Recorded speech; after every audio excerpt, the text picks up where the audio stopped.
The wallet sat on the diner counter like a loaded gun. Inside, enough cash to disappear, to breathe, to finally stop drowning. Mia's fingers trembled as she reached for the phone number tucked between the bills, not knowing she was about to call the devil himself. Victor Reyes didn't do accidents. He didn't believe in honesty or second chances. But when this quiet waitress returned what most would have stolen, something shifted in his cold, calculated world. What she thought was fate was actually a trap, and by the time she discovered the truth, it would be far too late to escape. If you want to see how far this story of betrayal and hidden truths travels, hit that like button and drop a comment with your city below. The fluorescent lights in Sal's diner buzzed like dying insects, casting a sickly yellow glow over cracked vinyl booths and a counter that had seen better decades. Mia Bennett moved through the late-night emptiness with practiced invisibility, refilling coffee cups that didn't need refilling, wiping down tables already clean. Anything to look busy, anything to avoid Sal's attention when he emerged from the back office smelling like whiskey and bad decisions. "Table 6 needs clearing," he barked, not looking up from his racing forms. "Yes, sir." Her voice came out barely above a whisper, the way it always did. 23 years old, and she still couldn't manage to speak at a normal volume, as if some part of her had learned long ago that being quiet meant being safe. The couple at table 6 had left without tipping. Again. Mia gathered their plates with the kind of resignation that had become her default emotion, stacking them carefully on her forearm. That's when she saw it. A wallet. Black leather, expensive looking, sitting half-tucked beneath a newspaper someone had abandoned. Her heart did a strange little jump in her chest. She glanced around the diner. Sal had disappeared back into his office. The cook was smoking out back. 2 truck drivers sat at opposite ends of the counter, both absorbed in their phones. No one was watching. Mia picked up the wallet with shaking hands. It was heavy, too heavy. She shouldn't open it, should just turn it into Sal, let him deal with it.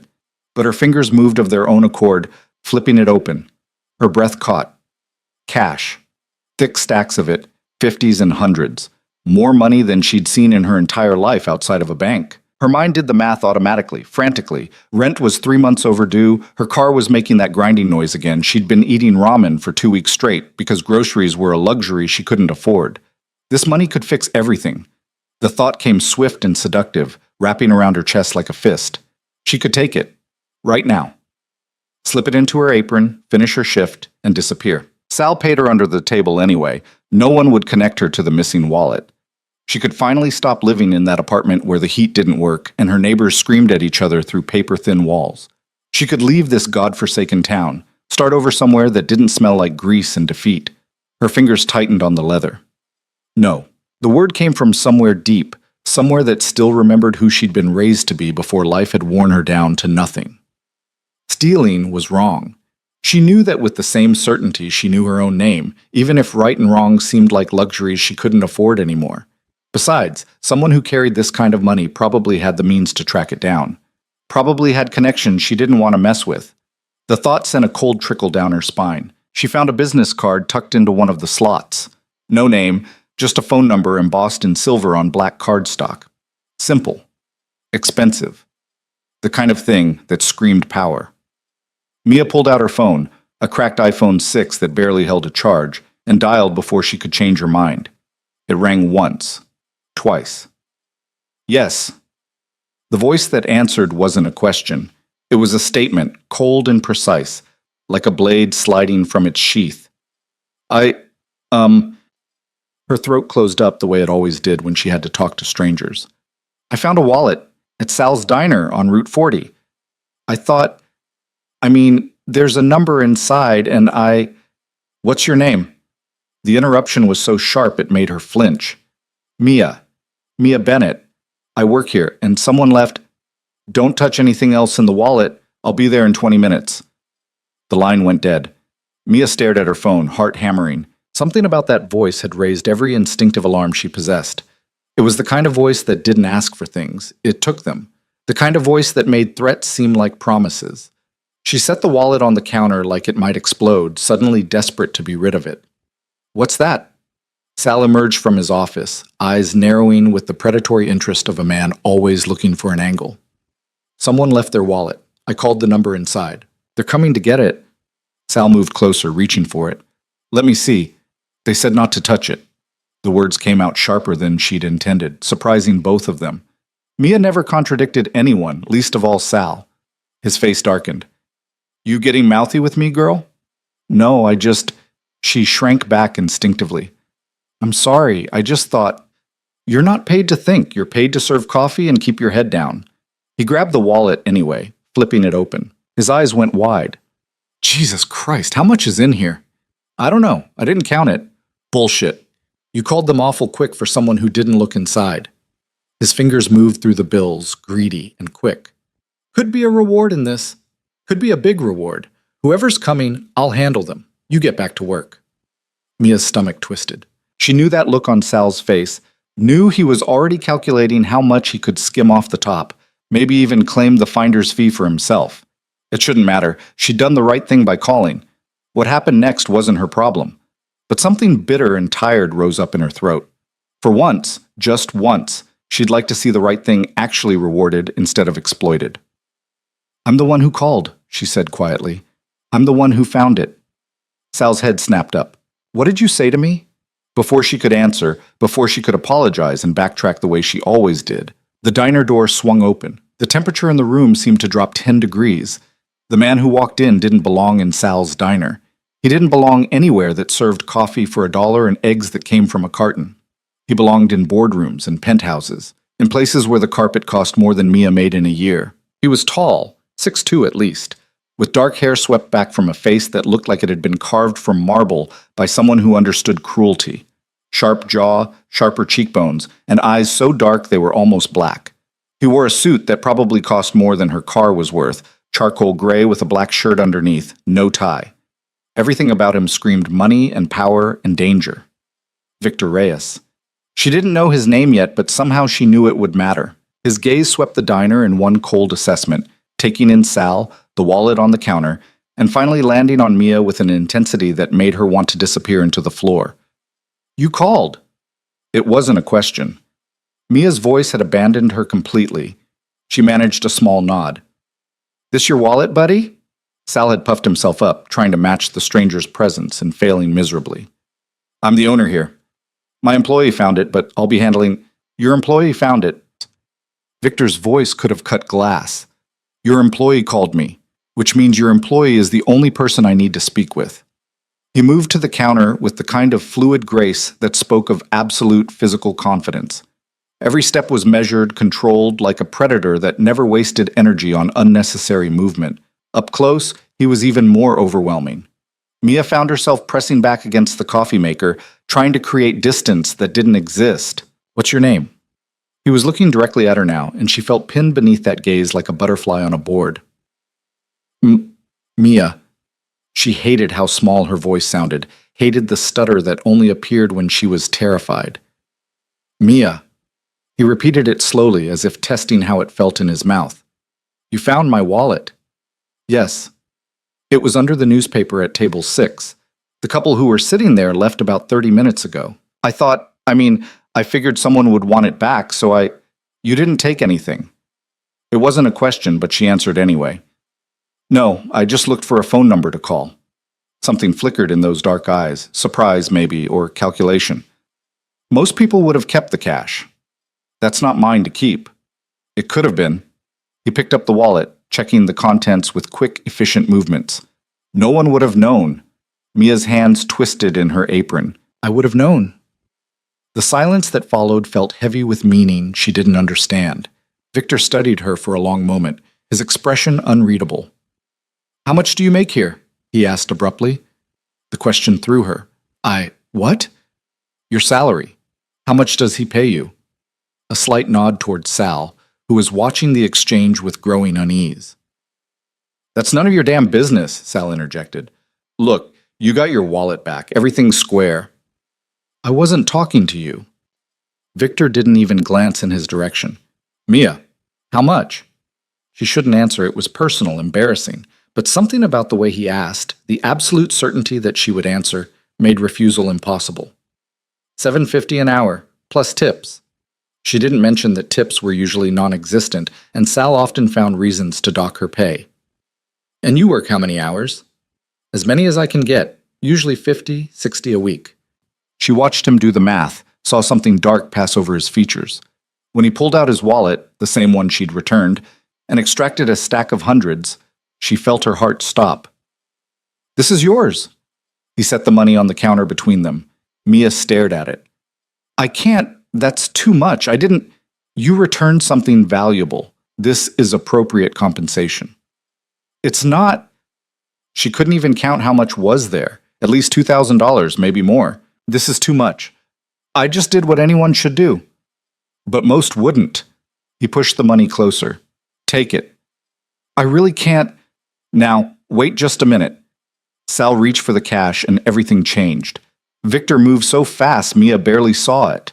One moment Sal was reaching across the counter, the next Victor had his wrist in an iron grip, bending it backward at an angle that made Sal gasp. "Don't." The single word carried more threat than any speech. "This doesn't concern you." He released Sal with a casual flick that sent the older man stumbling backward, face red with humiliation and pain. Victor turned back to Mia as if nothing had happened. "The money is yours. What you do with it is your business." He reached into his jacket, a movement that made her flinch before she could stop herself, and pulled out a business card. Black, expensive, with silver embossed text, just like the one in his wallet, except this one had a name, Victor Reyes. And beneath it, Elysium. "If you're ever looking for a change of employment, call that number." He slid the card across the counter. "I could use someone honest on my staff." "What kind of work?" The question escaped before she could think better of it. His mouth curved in something that might have been a smile on someone else. On him, it looked dangerous. "Service industry, better hours, better pay, better environment than..."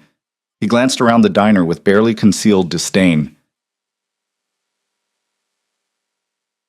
"This." Mia looked down at the money, at the card, at this man who had walked into her life like a force of nature and tried to hand her an escape route on a silver platter. Every instinct she possessed was screaming at her to say no, to keep her head down, stay invisible, play it safe the way she always had. But rent was 3 months overdue. Her car was dying. She was so tired of being hungry, of being scared, of living in a world where working 60 hours a week still wasn't enough to survive.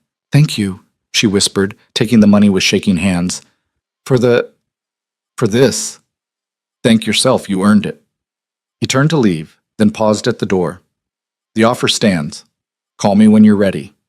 And then he was gone, leaving behind only the scent of expensive cologne and the feeling that Mia's life had just tilted on its axis.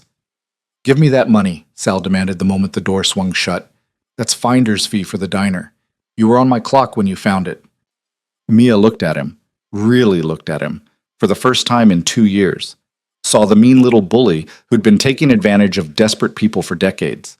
Saw the predator who preyed on those too weak or too scared to fight back. She'd been too weak for so long, but standing there with $2,000 in her hands and a business card that felt like a lifeline, something shifted inside her. "No," she said clearly. Sal's face turned purple. "What did you say?" "I said no." Her heart was hammering so hard she thought it might burst, but her voice stayed steady. "This is mine. He gave it to me. And I'm done. You walk out that door, you don't come back." "Good." She untied her apron, letting it fall to the floor. "I quit." She walked out of Sal's diner and didn't look back. Twag. The apartment she shared with 2 other girls, though shared was generous since they had the bedrooms and she had the couch, felt smaller than ever that night. Mia sat on her makeshift bed, the cash spread out on the coffee table in front of her like evidence of a crime. $2,200. She'd counted it 3 times, unable to believe the number. Her roommate Jen emerged from her bedroom, took one look at the money, and whistled low. "Jesus, Mia. Did you rob a bank?" "Found a wallet, returned it. The owner gave me a reward." "Some reward?" Jen dropped onto the couch beside her, eyeing the cash with undisguised interest. "You know rent's due, right? Carlos has been asking about it. Says if we can't pay by Friday, we're out." "I know." Mia had been avoiding their landlord for weeks, taking the back stairs to dodge his increasingly hostile questions. "So you can cover your share now, right? I mean, you've got more than enough there." Mia looked at her roommate, a girl she barely knew, who treated her like an inconvenience at best. Looked at the apartment where she wasn't welcome, where she existed in the margins of other people's lives. She thought about Victor Reyes and his dangerous smile, the business card that promised something better, something more. "I'll have it for you tomorrow," she said quietly.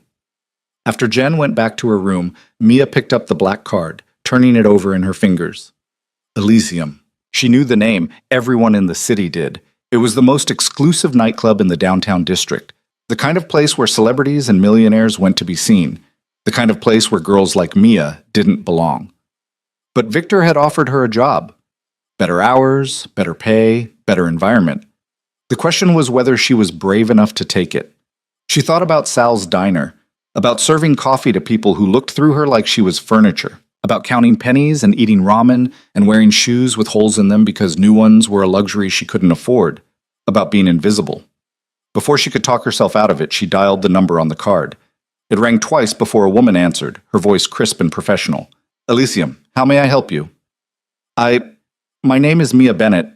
Victor Reyes gave me this number. He said to call if I was interested in employment." There was a pause, the sound of typing. "One moment, please." Classical music filled the line. Mia's palms were sweating. This was insane. She should hang up, forget about it, find another diner job tomorrow. Stay safe, stay small. The music cut off abruptly.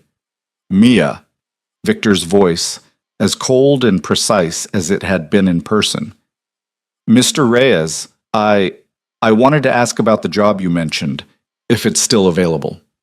"It is. Can you start Monday?" "Monday?" That was 3 days away. Yes, I can start Monday." "Good. Come to the club at 7 p.m. Ask for Claudia at the employee entrance. It's in the back alley, can't miss it. She'll get you set up." "What exactly will I be doing?" "Service work. You'll start in the VIP sections, taking drink orders, making sure guests are comfortable. Nothing you can't handle if you could manage that diner." Relief flooded through her. It sounded legitimate, professional. "And the pay?" $20 an hour, plus tips. Most of our servers clear $300-400 a night in tips. Sometimes more. Mia's breath caught. That was more than she made in a week at Sal's. That's very generous. It's what you're worth." A pause. "Don't be late Monday." He hung up before she could respond. Mia sat in the darkness of the apartment, clutching the phone to her chest, and let herself believe, just for a moment, that things might actually get better. She had no way of knowing that Victor Reyes didn't believe in charity, that every move he made was calculated 3 steps ahead, that her honesty in returning his wallet hadn't been a surprise. It had been exactly what he'd expected, because Victor hadn't lost his wallet at all. He'd left it there deliberately, in that specific diner, at that specific time, knowing that Mia Bennett worked the late shift on Thursdays, knowing she was desperate and drowning and exactly the kind of honest that could be useful to a man in his position. He'd been watching her for 2 weeks, learning her patterns, her weaknesses, her desperate integrity. The wallet had been a test she'd passed perfectly. Now the real game could begin. But Mia knew none of this as she fell asleep on her couch that night, the business card tucked safely in her pocket, and something like hope flickering in her chest for the first time in years. She had no idea she was already caught in a trap that had closed around her the moment she'd made that phone call. No idea that Victor Reyes had chosen her very carefully for reasons that had nothing to do with returned wallets and everything to do with the dangerous game he was playing with people far more powerful than a scared waitress could ever imagine. She was a piece on his chessboard now, and pieces didn't get to choose their own moves. Monday arrived too fast and too slow at the same time. Mia spent the weekend trying not to think about what she'd agreed to, paying off her share of rent and telling her roommates she'd found better work. Jen had looked skeptical. Carlos had shrugged like he didn't care either way. And Mia had spent Sunday afternoon standing in front of her closet trying to figure out what someone wore to work at a place like Elysium. She settled on black pants and a white blouse, the closest thing she owned to professional, and took the bus downtown, arriving 40 minutes early because being late felt like a death sentence. The club sat on a corner lot in the financial district, all dark glass and sharp angles, looking more like a fortress than a nightclub. During the day it seemed almost ordinary, but Mia could imagine how it would look at night with lights and music and beautiful people streaming through the front entrance. She wasn't going through the front entrance. The alley behind the building smelled like garbage and rain, narrow and dark even in the late afternoon. Mia found the employee entrance tucked beside a dumpster, a plain metal door with a keypad lock and a small sign that read, "Staff Only." She knocked, then felt stupid for knocking.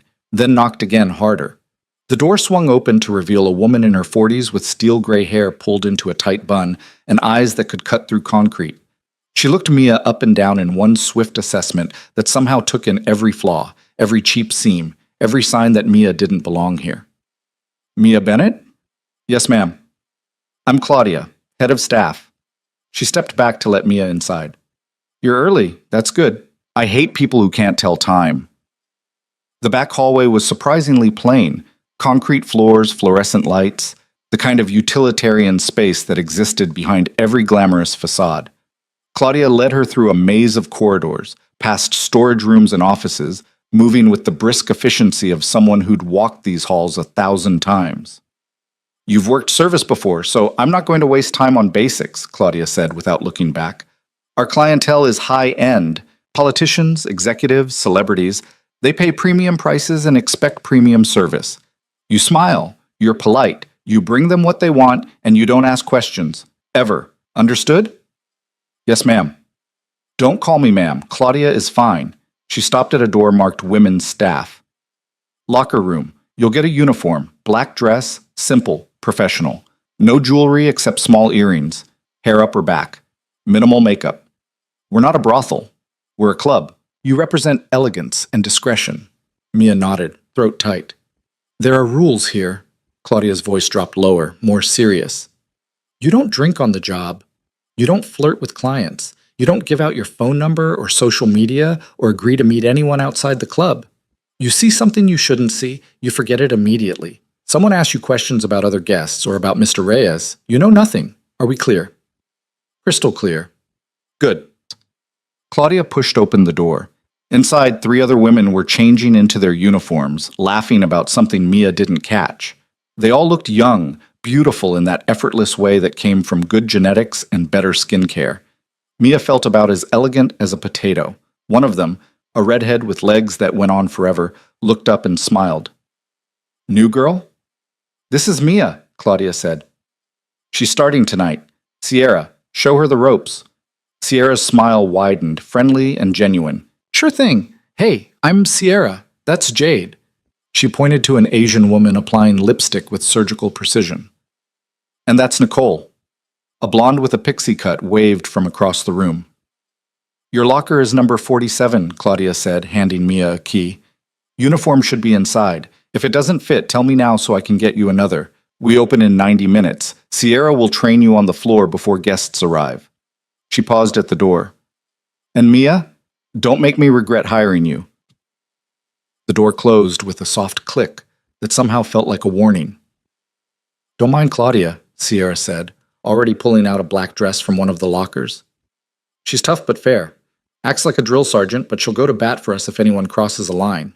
She tossed the dress to Mia. Try that on. We're about the same size. The dress fit better than anything Mia had worn in years. Simple, elegant, hitting just above the knee with a modest neckline. It made her look older, more sophisticated, like someone who belonged in a place like this. Wow, Nicole said, looking up from her phone. That actually looks really good on you. Thanks. Mia felt heat rise to her cheeks. So how'd you get the job? Jade asked, examining her eyeliner in a compact mirror. Usually there's like a 3-month wait list to work here. We all had to audition. Audition? Interview process, Sierra clarified, shooting Jade a look. They're really selective about who they hire. This isn't like other clubs where they just want pretty girls who can carry a tray. Victor hired her directly, Claudia had said. Mia wasn't sure if she should mention that. I returned something he lost, she said carefully. He offered me a job. The room went quiet for a beat too long.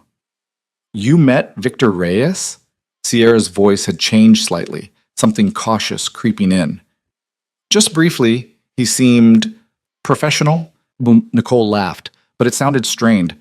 Professional. Yeah, that's one word for him. What Nicole means, Jade said, closing her compact with a sharp snap, is that Victor doesn't really do brief. If he hired you personally, there's a reason. He doesn't make random decisions. Mia's stomach twisted. What kind of reason? Who knows? Sierra's smile was back, but it didn't reach her eyes. Just be careful, okay? Victor's not a bad boss, but he's complicated. This whole place is complicated. Complicated how? You'll see. Sierra stood, smoothing down her dress. Come on, let me show you the floor before things get crazy. The main club was stunning in a way that made Mia's breath catch. She'd expected loud and flashy, but Elysium was all dark sophistication, black marble floors, intimate booth seating, and deep burgundy ambient lighting that seemed to come from everywhere and nowhere. A massive bar dominated one wall, backlit bottles glowing like jewels. The DJ booth sat elevated at the far end, currently empty but surrounded by state-of-the-art sound equipment. Main floor is general admission, Sierra explained, walking her through the space. Bar service, some table service, dancing. Pretty standard club stuff. But the real money is upstairs. She pointed to a curved staircase roped off with velvet cords. VIP sections. That's where you'll be working. Why VIP? Because Victor requested it. Sierra's expression was unreadable. Like I said, he doesn't make random decisions. Come on. Upstairs was even more impressive. Private booths with sound dampening, waitstaff call buttons, bottles of liquor that cost more than Mia's monthly rent. Everything was designed for privacy, for discretion, for people who had things to hide. You'll be assigned to Section 3, Sierra said, showing her a semicircular booth that overlooked the main floor through one-way glass. Guests can see out, but nobody can see in. You take their orders through this tablet, everything gets charged to their account automatically. Tips usually get added at the end of the night. How much do people usually tip? Sierra grinned. Depends on the night. I've walked out with 200, I've walked out with 800. Average is probably 3 to 4, like Claudia said. These people have money to burn, and if you're good at your job, they'll show appreciation. What makes someone good at their job here? Invisible until you're needed, attentive without being intrusive, and absolutely zero judgment, no matter what you see or hear. Sierra's voice was serious now. People come here because they trust the discretion. You see a senator with someone who isn't his wife? You saw nothing. You hear a CEO making a deal that sounds shady? You heard nothing. Understand? Mia nodded, anxiety creeping up her spine.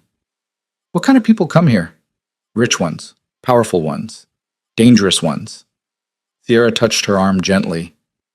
Look, I don't want to freak you out. Most nights are fine. People drink, they talk, they have a good time, they go home. But sometimes, just keep your head down and do your job.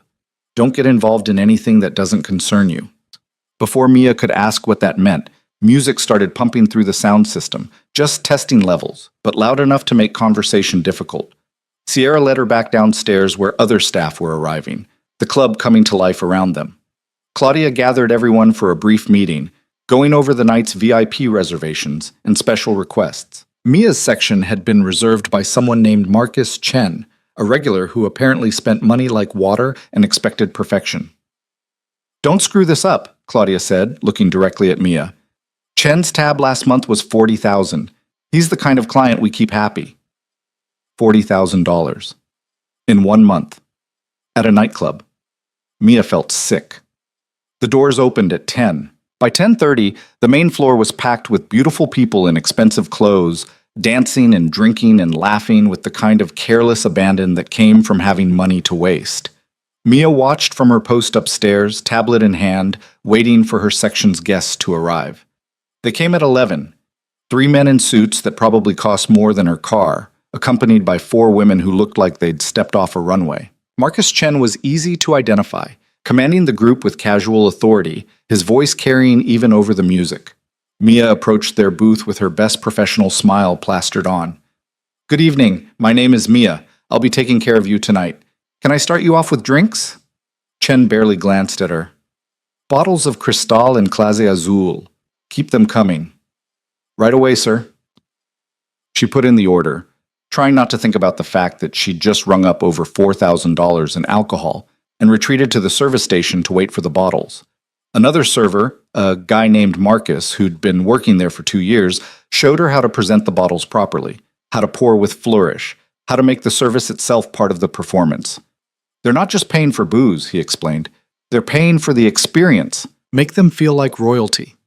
Mia carried the bottles back on a tray that felt like it weighed 1,000 pounds, her hands shaking slightly. But she managed the pour without spilling, managed the smile without it slipping, and when she stepped back to give them privacy, Marcus Chen actually looked at her for the first time. You're new. Yes, sir. First night. Where's Simone? She usually handles this section. I'm not sure, sir. I was just assigned here. He studied her for a moment, something calculating in his gaze. What's your name again? Mia. Well, Mia, try not to fuck this up. I don't like training new waitresses. One of the women laughed, the sound cutting and mean. Mia felt her face burn but kept her expression neutral. I'll do my best, sir. She escaped back to the service station, heart pounding. Sierra found her a few minutes later. You okay? You look like you're going to throw up. I'm fine. That's a lot of money for alcohol. Welcome to Elysium. Sierra squeezed her shoulder. You'll get used to it. First night is always the hardest. But it wasn't the money that had Mia rattled. It was the way Marcus Chen had looked at her, like he was assessing her value, like she was something to be purchased and consumed just like the champagne in those bottles. The night blurred after that, fetching drinks, clearing glasses, smiling until her face hurt. Chen's group got louder as the hours passed, the women draping themselves over the men, everyone touching everyone else with the casual intimacy of people who'd done this before. Around 2 a.m., one of the men grabbed Mia's wrist as she was clearing empties. Hey, sweetheart, what time do you get off? I'm working until close, sir. She tried to pull away gently, but his grip tightened. I'll make it worth your while. Whatever they're paying you, I'll triple it. I'm very flattered, but I'm just here to work. Her voice came out smaller than she wanted, fear creeping in around the edges. Come on, don't be like that. The lady said no. The voice came from behind her, cold and familiar. Victor Reyes materialized from the shadows like he'd been summoned, his presence immediately dominating the space. He wasn't touching anyone, wasn't even standing particularly close, but something about him made the drunk businessman release Mia's wrist like it had burned him. We were just talking, the man said, but his bravado had evaporated. Looked like harassment to me. Victor's voice could have frozen fire.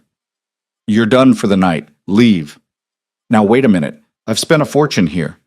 And you're about to spend nothing ever again if you don't get up and walk out right now. Victor finally looked at the man, and whatever he saw in those dark eyes made him go pale. The entire group scrambled to gather their things, mumbling apologies, Chen shooting Victor a look that was equal parts anger and fear. Within 2 minutes, they were gone. Mia stood frozen, still holding the tray of empty glasses, her wrist throbbing where the man had grabbed her. You all right? Victor asked, and his voice had changed, still controlled, but gentler somehow. Yes. Thank you. I'm sorry, I didn't mean to cause a problem. You didn't cause anything, he did. Victor took the tray from her hands and set it on a nearby table. Did he hurt you?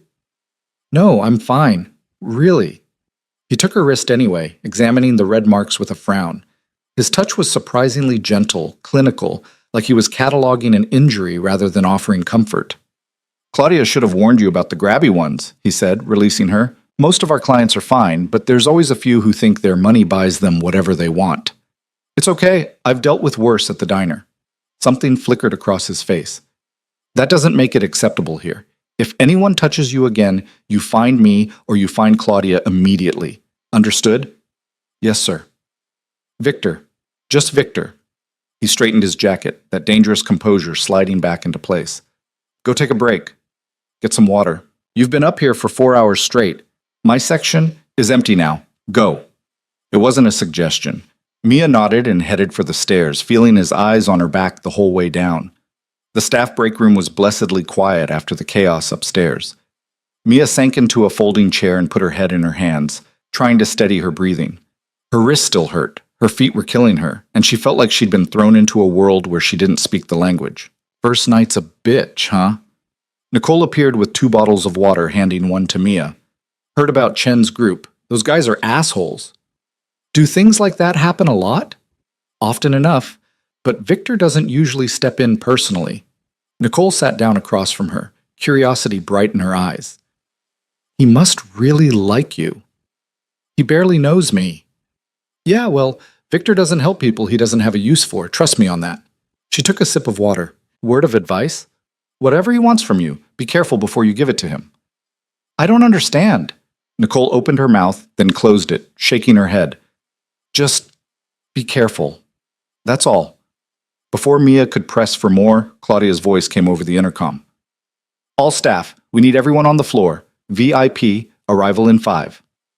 Nicole jumped up. Shit, that's never good. What's a VIP arrival? Someone important enough that Victor wants extra coverage. Come on.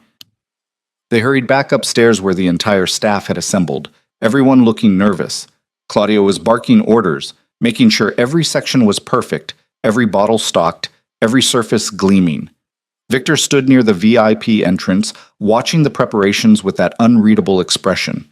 He'd changed into a different suit, this one black on black, making him look even more dangerous. A man entered through the VIP doors, flanked by two massive bodyguards.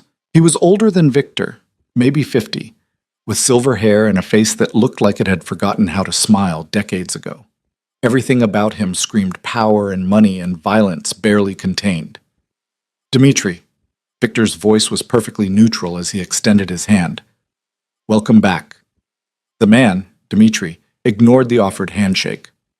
We need to talk, privately. Of course, the Aurora room is ready for you.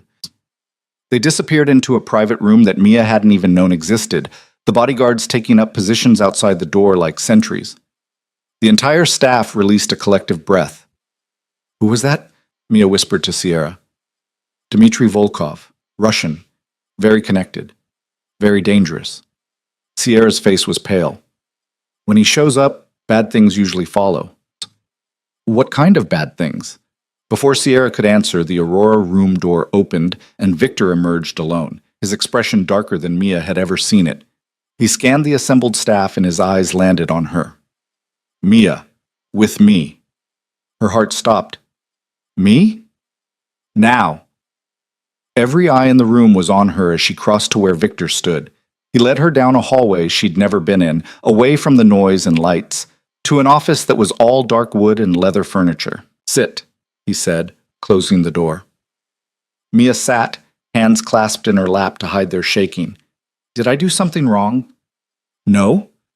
Victor poured himself a drink from a crystal decanter, amber liquid catching the light. I need to ask you something, and I need you to be honest with me. Okay. He turned to face her, leaning against the desk. How desperate are you? The question hit her like a slap. I'm sorry. For money, for security, for a way out of whatever life you were living before you walked into this club. His eyes were black holes pulling her in. How desperate? Mia's throat went dry. I don't understand what you're asking. I think you do. He took a sip of his drink. I have a problem, a very specific problem that requires a very specific solution. You could be that solution, but it would require you to trust me, to do exactly what I tell you without asking questions. And it would be dangerous. Dangerous how? The kind that could get you killed if you make a mistake. He said it so matter-of-factly, like he was discussing the weather. But the kind that could also set you up for life if you succeed. Mia's heart was hammering so hard she could hear it in her ears. Why me? Because you're honest. Because you're invisible. Because no one in my world would ever suspect someone like you. He set down his glass. And because you need this chance as much as I need someone I can control. Control? Wrong word. Trust.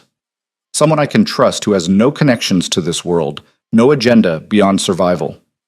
He moved closer, crouching down so they were eye level. I'm going to be very clear with you, Mia. What I'm about to propose is illegal. It's dangerous. And it will change your life in ways you can't imagine. But it will also pay you more money than you'd make in 10 years of working any legitimate job. She should run. Should stand up right now and walk out and never look back. Every instinct she possessed was screaming danger. But she thought about her dying car and her overdue bills and the apartment where she slept on a couch and ate ramen for dinner. Thought about Sal's diner and grabby customers and a future that looked exactly like her past, small, scared, invisible. What would I have to do? The words came out barely above a whisper. Victor smiled, and it was the most terrifying thing she'd ever seen. Marry me. The world tilted sideways. What? I need a wife. Temporarily. For appearances, for legitimacy, for access to certain social circles that don't trust single men in my line of work. He stood, pulling out his phone and showing her a photo. This is Elena Volkov, Dmitri's daughter.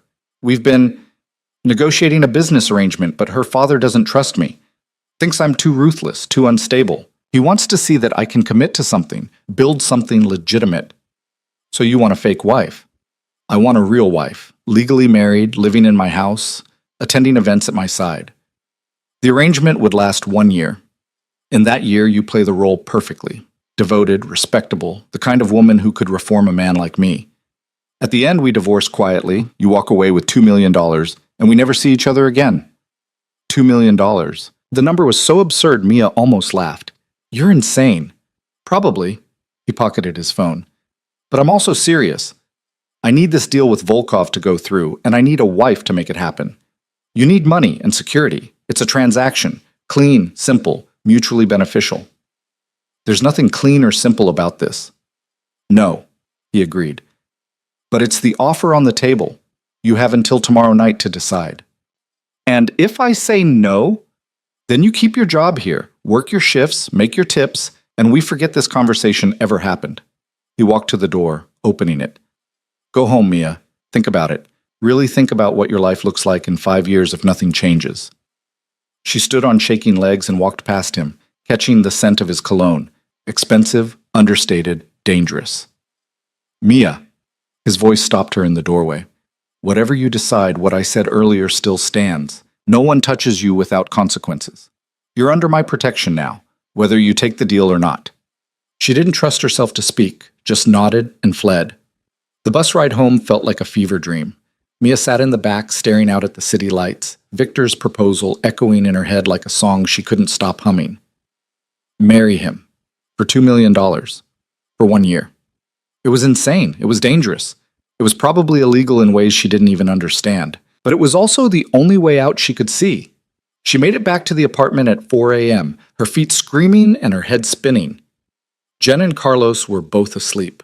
Mia collapsed on her couch and stared at the water-stained ceiling, trying to imagine a future where she wasn't trapped, wasn't scared, wasn't small. $2 million could buy a lot of futures. The question was whether she was brave enough or desperate enough to sell 1 year of her life to get there. She didn't sleep. How could she? Every time she closed her eyes, she saw Victor's face, heard his voice asking, "How desperate are you?" Felt the weight of $2 million pressing down on her chest like a stone. By 6 a.m., Mia gave up trying. She showered in the cramped bathroom she shared with 2 other people, dressed in the same jeans she'd worn for 3 days straight, and walked to a coffee shop she couldn't afford because sitting in that apartment for 1 more minute would drive her insane. The barista, a kid with purple hair and tired eyes, took her order without really seeing her. Story of her life. Invisible Mia, always in the background, never quite real enough to remember, except Victor had seen her. Had looked at her like she mattered, like she was a solution instead of a problem. The fact that his attention felt more like a trap than a gift didn't change the strange flutter it caused in her chest. She pulled out her phone and did something she'd been avoiding for months. Checked her bank account.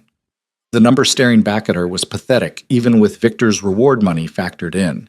After paying rent and keeping enough for groceries, she had maybe $800 to her name. $800 between her and complete destitution. $2 million. The number was obscene, impossible, life-changing.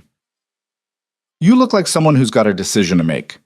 Mia jumped, nearly spilling her coffee. A woman slid into the seat across from her uninvited, late 30s, sharp features, expensive clothes that somehow didn't look out of place in this dingy coffee shop. Her eyes were intelligent and calculating, the kind that missed nothing. "I'm sorry, do I know you?" "No, but I know you." The woman smiled, but it didn't reach her eyes. "Mia Bennett, 23. Been working at Sal's Diner until very recently. Just started at Elysium last night. Had a very interesting conversation with Victor Reyes in his office around 2:30 a.m. Ice flooded Mia's veins. "Who are you?" "Someone with a vested interest in Victor's business decisions." She stirred sugar into coffee she hadn't ordered, movements precise and deliberate. "He offered you a deal. I'm here to offer you some free advice. Don't take it." "I don't know what you're talking about." "Please. I have cameras in that club that even Victor doesn't know about. I heard every word." She leaned forward, voice dropping. "He's using you. Whatever he told you about needing a wife, about legitimacy, about Dmitry Volkov, it's all manipulation. Victor doesn't do anything that doesn't serve his interests first." Mia's hands tightened around her coffee cup. "If you work for him, why are you telling me this?" "I don't work for him. I work against him." The woman's smile turned sharp. "My name is Detective Sarah Chen. Major Crimes Division. We've been building a case against Victor Reyes for 3 years, and we're very close to bringing him down. If you get involved with him now, you'll go down with him. A cop. This was a cop trying to scare her away from Victor's offer. Mia's first instinct was to stand up and walk out, but something kept her frozen in her seat. What did he do? What are you investigating him for? What hasn't he done? Sarah pulled out a folder, sliding it across the table. Money laundering, racketeering, extortion. We suspect him of at least 4 murders, though we can't prove it yet. Elysium isn't a nightclub. It's a front. A very pretty, very expensive front for one of the largest criminal organizations on the East Coast. Mia opened the folder with shaking hands. Photos spilled out. Surveillance shots of Victor meeting with men who looked like movie mobsters. Financial records with numbers that made her dizzy. Crime scene photos that made her stomach turn. That's Marcus Chen, Sarah said, pointing to one of the bodies. Found in the river 3 months ago with 2 bullets in his head. He'd been skimming from Victor's operations. This is what happens to people who cross him. The Marcus Chen who was at the club last night? Different Marcus Chen, common name. Sarah closed the folder. Look, I don't know what he offered you, but whatever it is, it's not worth your life. Victor is charming when he wants to be, but he's a killer. He will use you until you're no longer useful, and then he'll dispose of you just like everyone else who got too close. Mia pushed the folder back across the table, mind racing. If you know all this, why haven't you arrested him? Because knowing and proving are different things. Victor's careful. He has lawyers, he has judges in his pocket, he has enough legitimate businesses mixed in with the dirty ones that untangling it all takes time. Sarah's expression softened slightly. But we're close. Very close. And when we move on him, anyone connected to him goes down too. Wife, girlfriend, employee, doesn't matter. The DA wants to make an example. So what do you want from me? I want you to walk away, go back to your life, find another job, forget Victor Reyes exists. Sarah stood, pulling out a business card. But if you're stupid enough to take his deal, call me. We can offer you protection in exchange for testimony. It's a better deal than anything he's offering, and you might actually survive it. She left the card on the table and walked out, leaving Mia alone with her cold coffee and racing thoughts. Victor was a criminal, an actual criminal, not just the vaguely dangerous businessman she'd imagined, the kind who had people killed, who laundered money, who ran an empire built on violence and fear. She should run. Should take Detective Chen's advice and disappear, change her name, move to another state, never look back. But $2 million. $2 million could buy safety in ways that running never could buy a new identity, a new life, a future where she wasn't constantly looking over her shoulder, waiting for the next disaster. And there was something else, something she didn't want to admit even to herself, a part of her that was tired of being invisible, tired of being the person things happened to instead of the person who made things happen. Victor had looked at her and seen someone useful, someone valuable. Even if it was manipulation, even if it was a lie, it felt better than being ignored. Her phone buzzed, a text from an unknown number. Have you decided? V. Mia stared at the message, thumb hovering over the keyboard. This was the moment, the choice that would define everything that came after. She typed 3 letters and hit send before she could change her mind. Yes. The response came back instantly. Good. Car will pick you up at 6 p.m. Pack a bag. You're moving in tonight. Tonight? He wanted her to move into his house tonight, to jump into this insane arrangement with no time to think, no time to prepare. Classic manipulation tactic, a voice in her head whispered. Don't give her time to reconsider. But another voice, quieter, more desperate, said, what choice do you really have? Mia went back to the apartment and packed her life into 2 duffel bags. It didn't take long. She didn't own much. Clothes, toiletries, a few books. The photo of her parents she kept hidden under her pillow. Everything that mattered fit into luggage she could carry herself. Jen watched from the doorway of her bedroom, arms crossed. So you're just leaving? Just like that? I got a better opportunity. Right. Opportunity. Jen's voice dripped skepticism. What kind of opportunity has you packing up and moving out in one day? The kind that pays better than splitting rent 3 ways on a couch. Mia zipped her bag closed harder than necessary. I paid through the end of the month. You've got time to find someone else. Whatever. Your life. Jen disappeared back into her room, and Mia felt a surge of anger at how easy it was for people to not care, to not see her, to to treat her like she was replaceable. Maybe that's why Victor's offer had felt so seductive. He saw her, wanted her. Even if the wanting was transactional, it was more than most people had ever given her. The car arrived exactly at 6, a black Mercedes with tinted windows, and a driver who looked like he moonlighted as a bodyguard. He took her bags without a word and opened the back door, his face professionally blank. Mia slid into leather seats that probably cost more than her entire wardrobe and watched the city slip past through darkened glass. They drove away from her neighborhood, away from the pawn shops and check-cashing places and buildings covered in graffiti, and toward the part of town where houses had gates and lawns had landscaping. Victor's house sat at the end of a private drive, hidden behind walls and security cameras. It wasn't a mansion exactly, but it was close. 3 stories of modern architecture, all glass and steel in sharp angles. Lights glowed from inside, warm and inviting, completely at odds with the man who lived there. The driver led her through the front door into a foyer with marble floors and a staircase that curved up like something from a movie. Everything was pristine, cold, expensive. It looked like a showroom, not a home. Mia. Victor appeared from a doorway to the right, still in a suit despite the late hour. You came. You didn't really give me much choice with the timeline. I gave you a choice. You made it. He nodded to the driver, who disappeared with her bags. Come. We need to talk about how this works. He led her into a study lined with bookshelves, a massive desk dominating the space. Everything here screamed control, from the organized papers to the expensive art on the walls. This was a man who managed his life with the same ruthless efficiency he probably managed his criminal empire. Sit. He gestured to a chair across from the desk. Mia sat, hands clasped in her lap. So what now? Now we establish ground rules.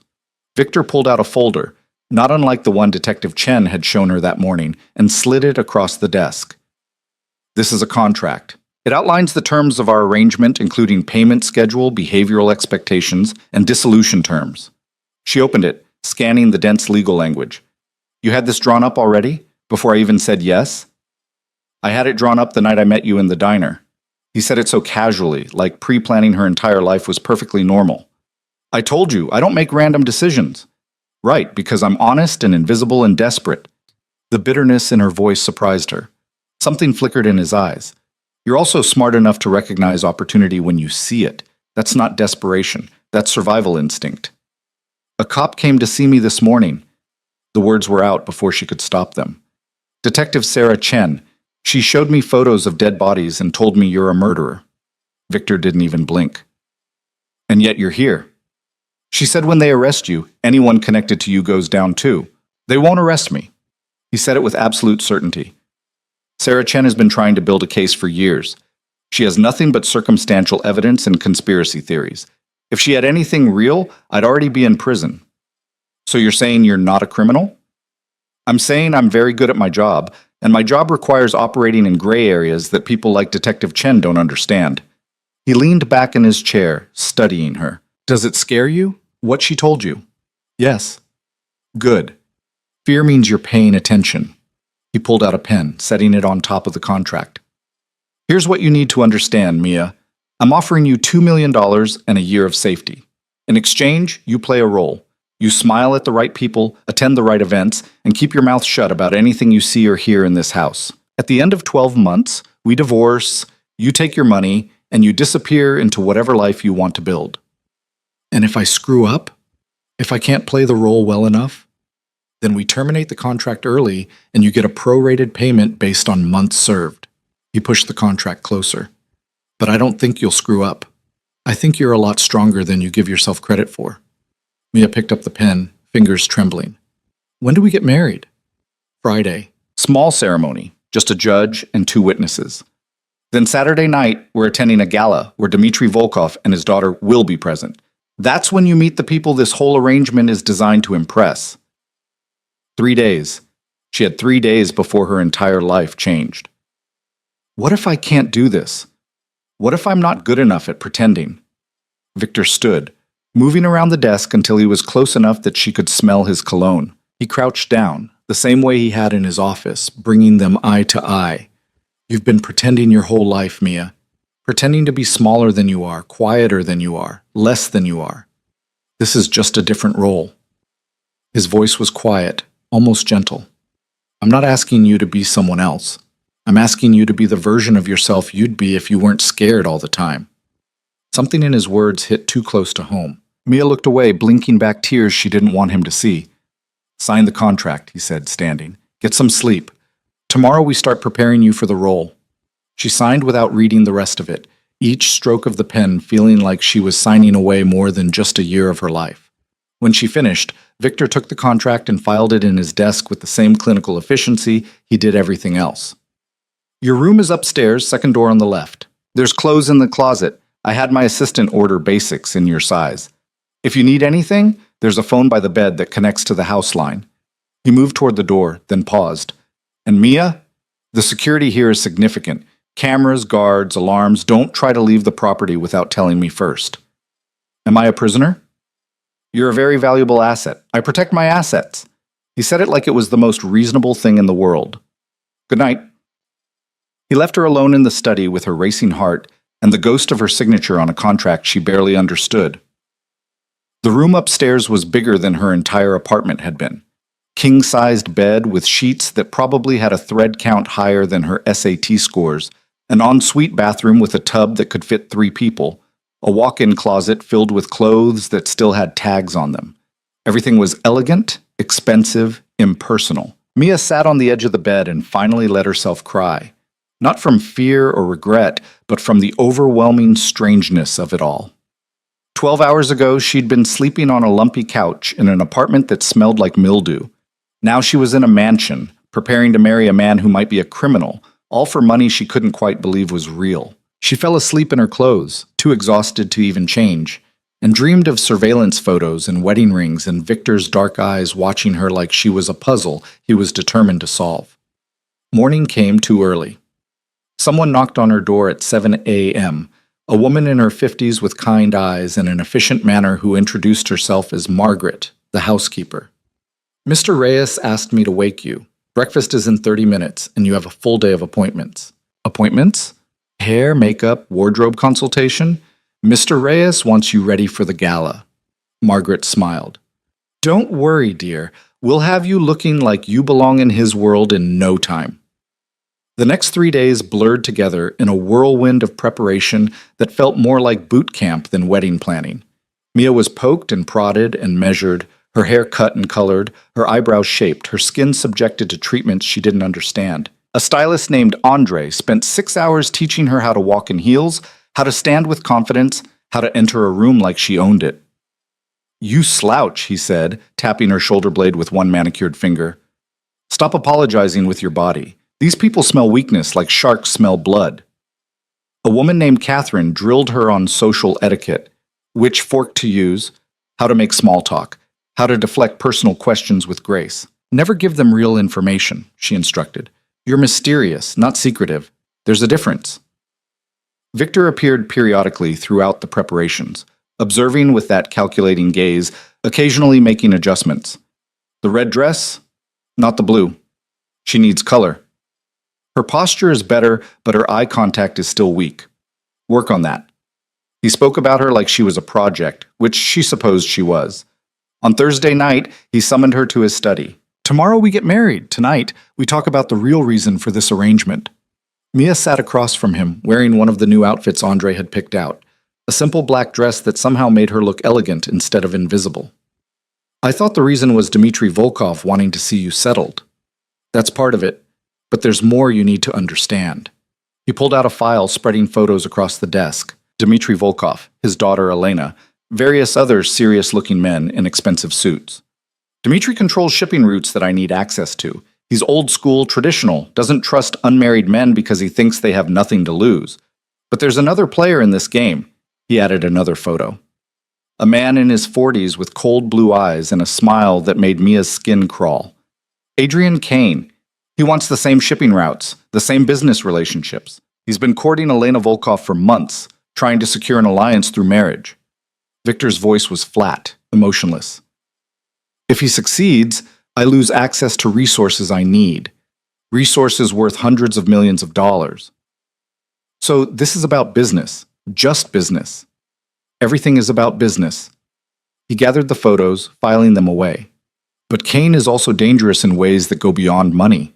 He's violent, unstable, has a habit of disposing of people who inconvenience him. If he gets control of Volkov's network, a lot of people will die. And you're better? Victor looked at her for a long moment. I'm pragmatic. I don't kill people who are useful to me, and I don't waste resources on pointless violence. Kane enjoys it. That's the difference. It was a distinction that should have terrified her. Instead, it felt almost reassuring in its cold logic. What happens at the gala? What do you need me to do? Be my wife. Laugh at my jokes, touch my arm occasionally. Look at me like you chose this instead of being paid for it. He stood, moving to the window. Dmitri will be watching every interaction, looking for signs that this is a transaction. If he thinks it's fake, the deal dies and Kane wins. So I have to convince a Russian crime boss that I'm in love with you.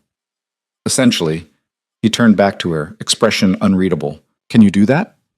Mia thought about the last 3 days, about being molded and shaped and trained like a show dog.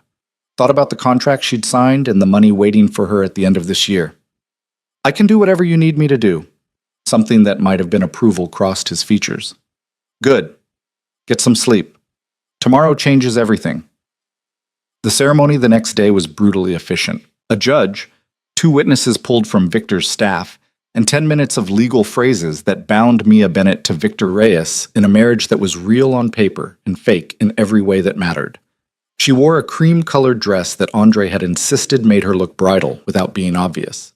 Victor wore his usual suit. Neither of them smiled. When the judge pronounced them married and told Victor he could kiss his bride, he pressed his lips to hers in a kiss so brief and clinical it barely counted.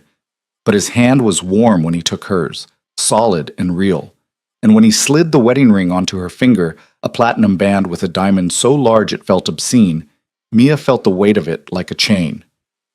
Mrs. Reyes, he said, and it sounded like a threat and a promise all at once. That night, lying alone in her bedroom while her new husband worked in his study downstairs, Mia twisted the ring around her finger and wondered what Detective Chen would think if she could see her now. Probably that she'd made a mistake that would get her killed.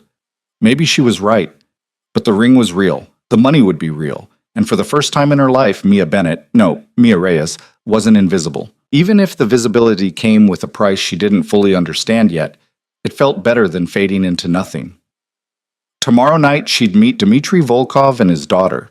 Tomorrow night, she'd step into Victor's world completely, playing a role that could either set her free or destroy her.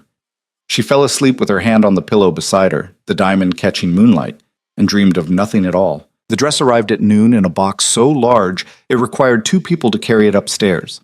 Mia watched from the bedroom doorway as Margaret and another staff member she didn't recognize maneuvered it through the hallway, exchanging quiet words in a language she didn't speak. Mr. Reyes selected it himself, Margaret said, setting the box on the bed with reverent care. He has excellent taste. Mia doubted Victor had personally shopped for anything in his life, but she didn't say that. Instead, she watched Margaret lift the lid, revealing layers of tissue paper that rustled like secrets being unwrapped. The gown was emerald green, the color of money and envy and deep water. The fabric caught the light as Margaret pulled it free, revealing a silhouette that would hug every curve before flowing to the floor. It was the kind of dress that demanded attention, that made invisibility impossible. I can't wear that, Mia said, voice small. Of course you can, dear. Try it on. She did, with Margaret's help, the older woman's efficient hands guiding her into the gown like she was being wrapped in armor. The fabric felt like water against her skin, cool and impossibly soft. When Margaret zipped it up and turned Mia toward the full-length mirror, she barely recognized herself. The woman staring back looked expensive, confident, like someone who belonged on Victor's arm at a gala full of criminals and socialites. Beautiful, Margaret said, already reaching for the jewelry box on the dresser. Now the finishing touches. Emeralds to match the dress, a necklace that probably cost more than Mia's childhood home. Earrings that caught the light like tiny chandeliers. Margaret worked quickly, professionally, transforming Mia into someone she wasn't sure she wanted to be. A knock at the door made them both turn. Victor entered without waiting for permission because this was his house and every room in it belonged to him. He wore a tuxedo that fit him like it had been sewn directly onto his body, making him look even more dangerous than usual. His eyes swept over Mia, clinical and assessing, looking for flaws the way a jeweler examined a diamond for imperfections. "Turn around," he said. She did, slowly, feeling his gaze like a physical weight. When she faced him again, something had shifted in his expression. Not warmth exactly, but something close to approval. "That'll work," he said, which was probably the closest thing to a compliment she'd get. "We leave in 20 minutes. Margaret shooed him out, muttering something about bad luck, though they were already married, so Mia wasn't sure what luck they had left to preserve. The older woman finished with Mia's hair, pulling it into an elegant updo that revealed the column of her neck, making the emerald sparkle against her skin. "You look like you belong in his world now," Margaret said quietly. "Just remember, looking the part is half the battle. The other half is believing it yourself." Mia studied her reflection, trying to find herself beneath the makeup and jewelry and expensive fabric. The girl who'd served coffee at Sal's diner felt like a different person, someone from another lifetime. Maybe that was the point. The car waiting outside was different from the Mercedes that had brought her here. This one was a Bentley, all sleek lines and dark paint that seemed to absorb light. Victor held the door open for her, a gesture that would have seemed gentlemanly if it didn't feel so choreographed. "Remember what we talked about," he said as they pulled away from the house. "You're confident but not arrogant, interested in their conversation but not eager. And if anyone asks how we met, what do you say?" "We met at Elysium. I was working there. You pursued me. We fell in love quickly." The lie tasted bitter on her tongue. "And if they ask why you were working at a nightclub?" "Putting myself through school. Business degree." Another lie, another layer of fiction. "Good."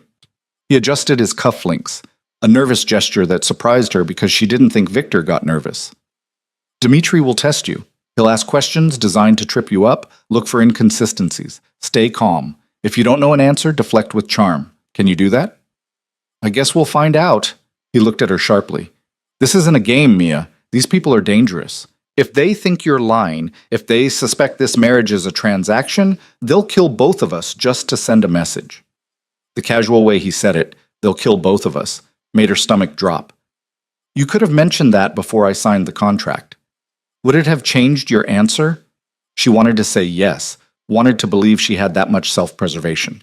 But they both knew the truth. $2 million bought a lot of courage, or at least a lot of willingness to ignore danger. "Just tell me what I need to know about tonight," she said instead. "Who's going to be there besides Dimitri and Elena?" Victor pulled out his phone, swiping through photos. "Adrian Kane will definitely be there. He'll try to undermine us, make you feel small, out of place. Don't let him get to you. What does he look like?" Victor showed her the same photo from the study, cold blue eyes, predatory smile. "He'll probably approach you when I'm not around. That's his style. Likes to isolate people, find their weaknesses. And if he does, you smile politely and walk away. Don't engage. Don't let him draw you into conversation." Victor's voice had gone cold, dangerous. "And if he touches you, you find me immediately."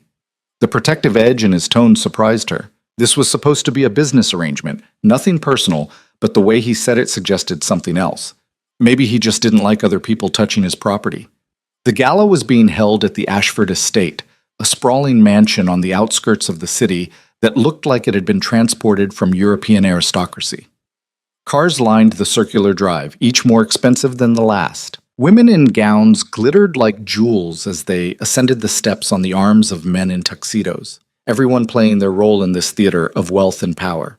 Victor helped Mia out of the car, his hand settling at the small of her back with practiced ease. To anyone watching, they looked like a couple, like this was real. "Breathe," he murmured as they climbed the steps. "You look terrified." "I am terrified." "Don't be. You're my wife. That makes you untouchable." He said it with such absolute certainty that for a moment she almost believed him. The interior of the estate was even more overwhelming than the exterior. Crystal chandeliers, marble floors, artwork that probably belonged in museums. Servers circulated with champagne and hors d'oeuvres that looked too beautiful to eat. The crowd was a mix of old money and new criminals, all dressed up and pretending to be civilized. Victor guided her through the room with his hand never leaving her back, nodding to people she didn't know. stopping occasionally for brief conversations that felt loaded with subtext she couldn't decode. Everyone looked at her with curiosity, assessing this new piece on Victor's arm. "Victor, how unexpected to see you here." The voice came from behind them, smooth as silk and twice as dangerous. They turned to find Adrian Kane approaching, flanked by two men who were clearly bodyguards trying to look like guests. Up close, he was even more unsettling than his photo suggested, handsome in a way that felt wrong, like something beautiful wrapped around something rotten. "Adrian," Victor's voice could have frozen blood. "I'm surprised they let you in. Thought you were still banned after that incident last year." Kane's smile didn't waver. "Ancient history." "And who is this lovely creature?" His eyes slid to Mia, lingering in a way that made her skin crawl. "My wife, Mia Reyes." "Wife." Kane laughed, the sound sharp and mocking. "Well, this is a development. When did this happen?" "Recently. We kept it private." Victor's hand tightened almost imperceptibly against Mia's back. A warning. "How romantic!" Kane stepped closer, and Mia caught the scent of his cologne. Expensive but cloying, too much of everything. "And where did Victor find you, Mrs. Reyes? You don't quite fit the usual profile of women in his orbit." Every instinct told her to shrink back, to apologize for existing. But she thought of Margaret's words, "Looking the part is half the battle," and forced herself to meet Kane's gaze. "He didn't find me. I found him." She let a small smile play at her lips. "Turns out, even dangerous men need saving sometimes." Something flickered in Kane's eyes. Surprise, maybe respect. Victor's hand relaxed against her back. "Charming," Kane said, though his tone suggested he found it anything but. "I look forward to getting to know you better, Mrs. Reyes. I'm sure we'll have plenty of opportunities." He drifted away into the crowd, his bodyguards following like shadows. Mia released a breath she hadn't realized she was holding. "That was good," Victor said quietly. "Better than good. You made him uncomfortable." "I thought I was supposed to avoid engaging with him." "You were. But what you did was better. You engaged without giving him anything to work with. He doesn't know what to make of you now." There was something almost like pride in his voice. "Come on, Dimitri's here." He led her toward the far side of the room where a small group had gathered around a man who radiated authority like heat from a fire. Dmitri Volkov was shorter than Mia had expected, stocky and solid, with silver hair and eyes that missed nothing. The woman beside him had to be Elena, late 20s, beautiful in a cold, untouchable way, wearing diamonds like they were armor. Victor approached with the kind of measured confidence that suggested he'd done this 1,000 times. "Dmitri, thank you for the invitation." Dmitri turned and his face transformed into something that might have been warmth if it reached his eyes. "Victor, I was beginning to think you'd stopped attending these things. I had nothing worth celebrating." "That's changed," Victor gestured to Mia. "This is my wife, Mia." Dimitri's gaze swept over her, sharp and assessing. Mia felt like she was being examined under a microscope, every flaw catalogued and measured. She forced herself to smile, to extend her hand with confidence she didn't feel. "It's a pleasure to meet you, Mr. Volkov." He took her hand, his grip firm but not crushing. "The pleasure is mine, Mrs. Reyes. Victor's marriage is surprising news." "Good surprises are rare in our world," Victor said smoothly. "I wasn't going to waste time with long engagements." "Clearly."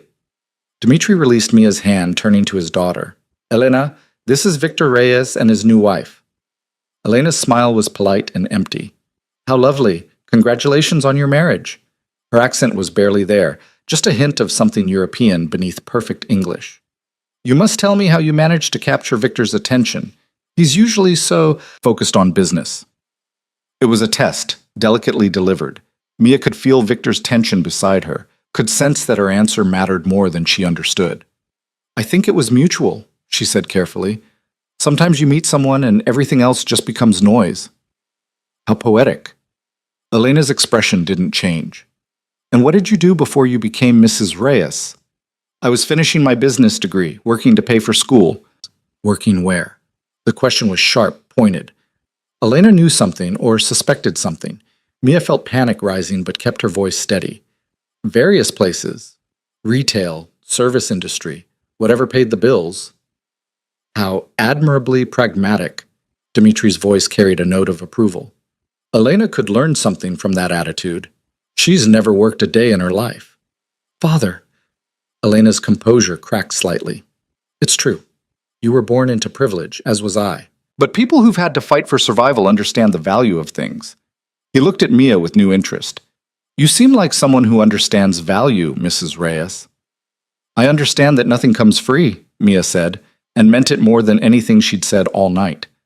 Everything has a price. Dmitri laughed, a genuine sound that made several heads turn. I like her, Victor. She has spine. He clapped Victor on the shoulder with enough force to make it clear he could break bones if he wanted. We should talk business next week. I think we may have more common ground than I initially thought. I'd like that. Victor's voice was carefully neutral, but Mia could feel the tension draining from him.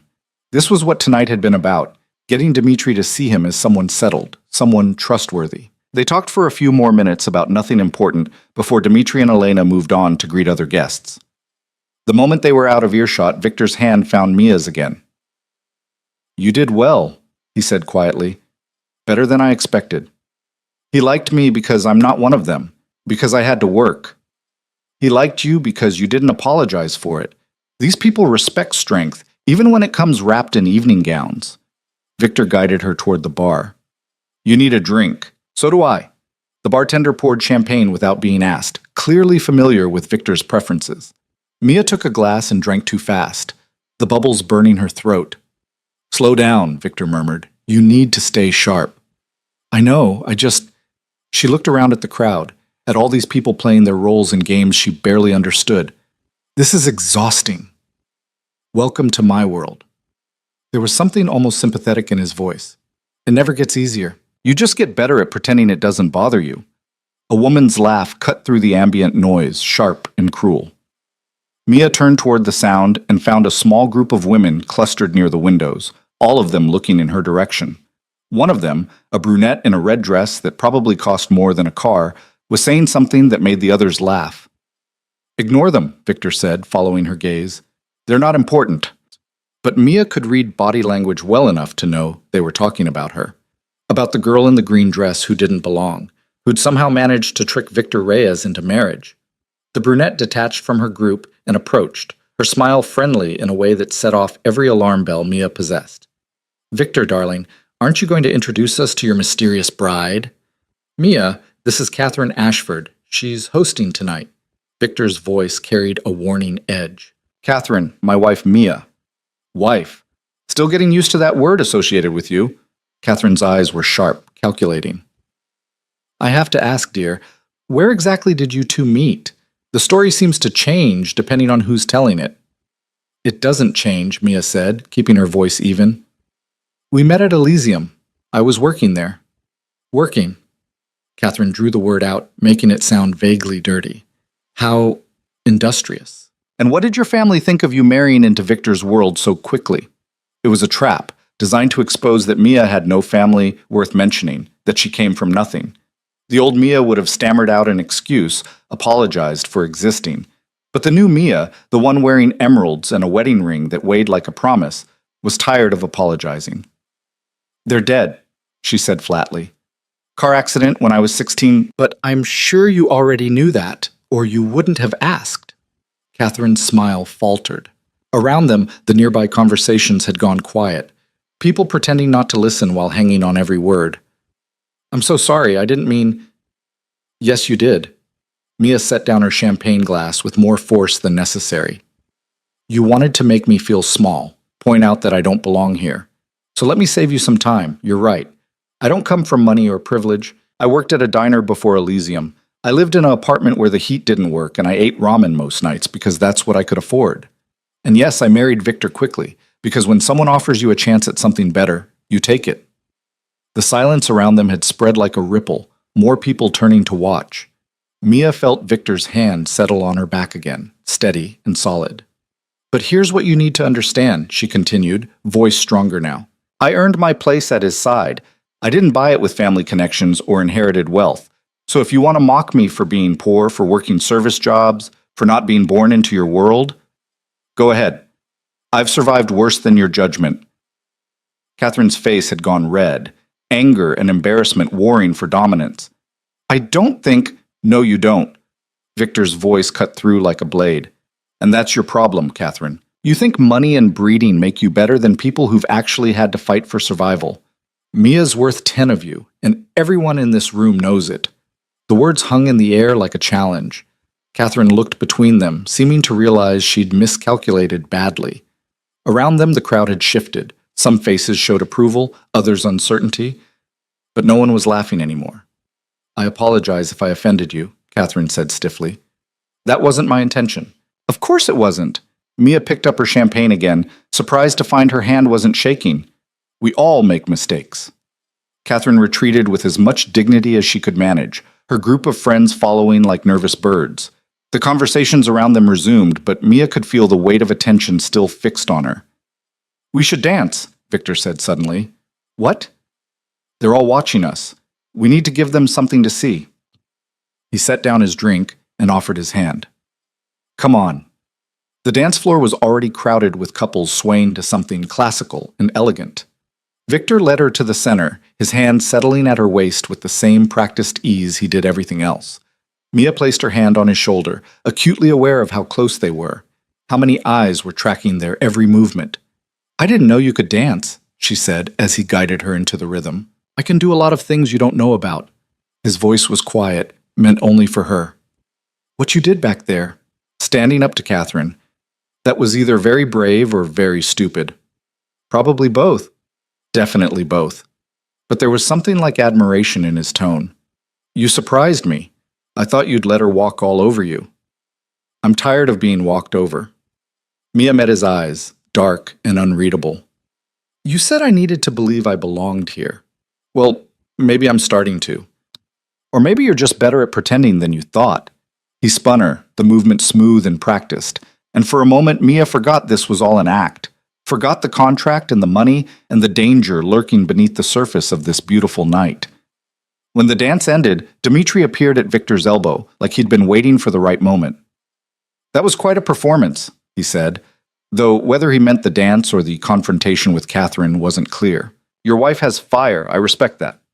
She's full of surprises, Victor agreed. Good. I don't trust people who are easy to read. Dmitri turned to Mia. Walk with me, Mrs. Reyes. I'd like to speak with you privately. Every alarm bell in Mia's head started screaming. Victor's hand tightened briefly on her waist before releasing her. Of course, she said, because what else could she say? Dmitri led her away from the crowd, toward a terrace that overlooked gardens lit by carefully placed lights. The night air was cool against her skin, a relief after the heat of the ballroom. They stood in silence for a moment, and Mia fought the urge to fill it with nervous chatter. You love him, Dmitri said finally. It wasn't a question. Yes. The lie came easier than she'd expected. Why? The question threw her. I don't think love works on logic. Perhaps not, but it works on something. He turned to face her fully. I've known Victor for 5 years. In that time, I've seen him build an empire, make enemies, destroy people who crossed him. What I've never seen is vulnerability, until tonight, watching him watch you. Mia's heart hammered. I don't understand. When Catherine attacked you, Victor was ready to burn her entire world down. I saw it in his eyes. Dmitri smiled, but it was cold. That's not business. That's personal. So either you've managed to make him care about you in a matter of weeks, or you're both playing a game so sophisticated I haven't figured it out yet. This was it. The moment where everything could collapse. Mia thought about Detective Chen's warnings, about the bodies in the river, about the danger she'd walked into with open eyes. Mr. Volkov, I don't know what you want me to say. I'm not playing games. I'm trying to survive in a world I don't understand, next to a man who scares me as much as he... She stopped herself, but too late. As he what? Dmitri prompted. As much as he makes me feel safe, she finished quietly, and realized with a jolt that it was true. Victor was dangerous, possibly evil, definitely manipulative, but he'd also protected her, defended her, made her feel valuable for the first time in her life. Dmitri studied her for a long moment. You're either very clever or very honest. I haven't decided which. Can I be both? He laughed, genuine amusement lighting his face. Perhaps you can. Very well, Mrs. Reyes, you've passed my test. I'll do business with your husband. Relief flooded through her. Just like that? Just like that. Victor has what I need. I have what he needs. But more importantly, he has you. And you have something I haven't seen in this world in a very long time. Dmitri moved toward the terrace doors. Integrity. Don't lose it. The moment you become like the rest of us, you'll lose whatever power you have over him. He left her alone on the terrace, head spinning. She'd done it. Whatever test Dmitri had been running, she'd passed. The deal was happening. Victor found her a few minutes later, his expression unreadable. What did he say? He asked if I loved you. I said yes. Mia turned to face him.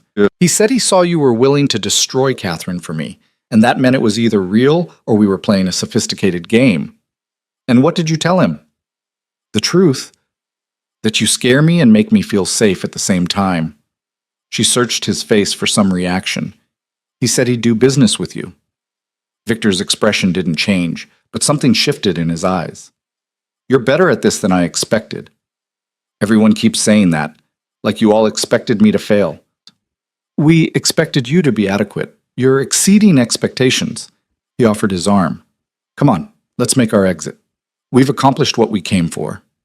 The drive home was quiet, both of them processing the night in their own ways. Mia watched the city lights blur past, exhausted down to her bones, but also strangely exhilarated. She'd stood in a room full of dangerous people and held her own. Had defended herself against mockery, passed Dimitri's test, played the role of Victor's wife well enough to convince a man who'd built an empire on reading people. Back at the house, Victor followed her upstairs, something he'd never done before. He stopped at her bedroom door, seeming uncertain for the first time since she'd met him. What you said to Dmitri? About feeling safe. His voice was quiet. Did you mean it? Mia thought about lying, about maintaining the professional distance they were supposed to have. But she was too tired for more games. Yes, I know you're dangerous. I know you've probably done terrible things, but you've also protected me, defended me, made me feel like I matter. She met his eyes. Is that part of the act too?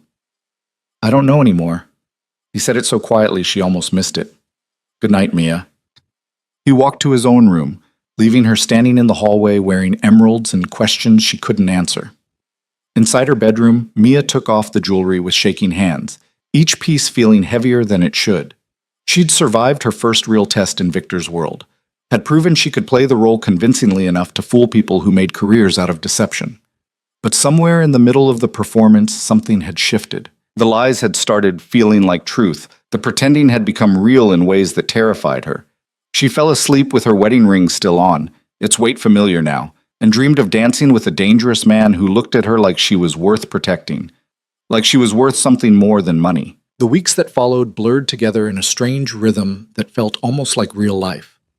Mia woke in silk sheets, ate breakfast in a kitchen bigger than her old apartment, and spent her days learning to be someone she'd never imagined becoming.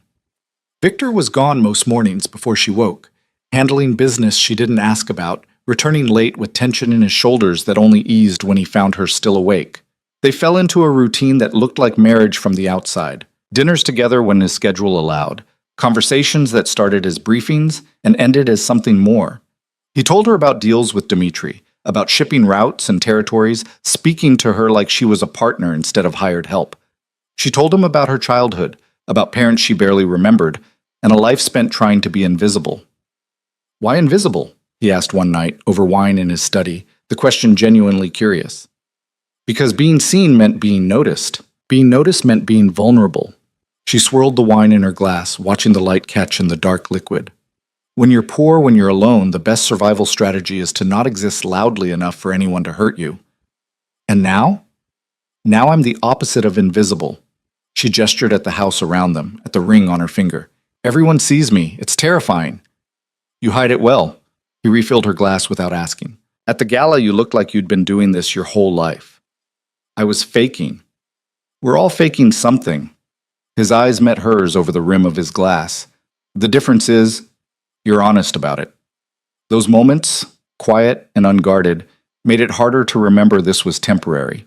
Made it easier to forget the contract sitting in his desk drawer, counting down the months until she could take her money and disappear. The danger came on a Tuesday. Mia was reading in the library when she heard raised voices from Victor's study. She'd learned to recognize the different tones of his business conversations, the smooth negotiations, the calculated threats, the cold finality of deals going bad. This was none of those. This was anger, raw and barely controlled. She set down her book and moved quietly toward the study, not quite eavesdropping, but not quite walking away either. Don't care what Kane thinks he has. He's bluffing. Victor's voice, sharp enough to cut. A response she couldn't hear, then Victor again. Then we move up the timeline. The shipment comes in Friday instead of next week. More conversation, muffled. Mia pressed closer to the door. If he tries anything, we handle it, permanently. The word hung in the air like a death sentence. Mia's blood went cold. She'd known intellectually that Victor was dangerous, that his world operated on violence, but hearing it stated so casually made it real in a way it hadn't been before. She backed away from the door and nearly collided with Margaret, who'd appeared silently behind her. "Mrs. Reyes," the older woman's voice was gentle but firm. "Perhaps you'd like some tea in the garden?" It wasn't a suggestion. Margaret led her outside to the terrace where they'd had breakfast that first morning, setting down a tray with practiced efficiency. "How much did you hear?" Margaret asked quietly. "Enough to know I should probably be more scared than I am. Mr. Reyes would never let anything happen to you." "That's not what I'm scared of." Mia wrapped her hands around the teacup, seeking warmth. "I'm scared of what he is, what this all is." Margaret sat down across from her, something she'd never done before. The gesture felt significant, like they were crossing a line from employer-employee to something else. "Can I tell you something?" Margaret's voice was soft. "I've worked for Mr. Reyes for 8 years. In that time, I've seen him make hard decisions, do things that kept me awake at night. But I've also seen him protect the people under his care with a loyalty that's rare in this world. He's not a good man, Mrs. Reyes, but he's not as bad as people think either." "How do you know?" "Because bad men don't build hospitals in neighborhoods the city forgot. They don't fund scholarships for kids with no chance. They don't cry when they think no one's watching." Margaret's eyes were kind. "Whatever Mr. Reyes is, he's more complicated than the rumors suggest." Before Mia could respond, Victor appeared in the doorway, his expression still dark from whatever conversation had just ended.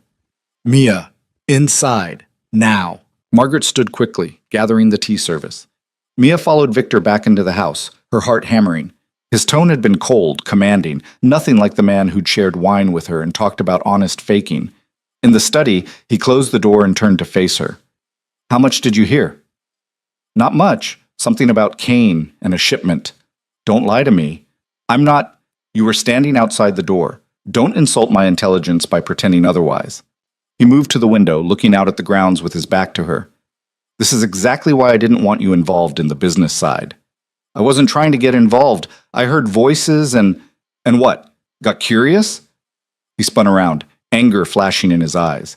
"This isn't a game, Mia. The things you might overhear could get you killed if the wrong people think you know too much." "Then maybe you should tell me what's actually going on instead of keeping me in the dark." Her own anger rose to meet his. "I'm not just decoration, Victor. I'm your wife, at least on paper. If I'm in danger, I deserve to know why." They stared at each other, tension crackling between them like electricity. Finally, Victor's shoulders dropped slightly, some of the anger draining away. "Kane is making moves against the Volkov deal. He's threatening to hijack a shipment that's critical to finalizing our agreement with Dmitri." He ran a hand through his hair, a rare gesture of frustration. "If he succeeds, everything we've built falls apart. Dmitri will think I can't protect my own interests, and the deal dies. So what are you going to do?" "What I have to." The words were heavy, final.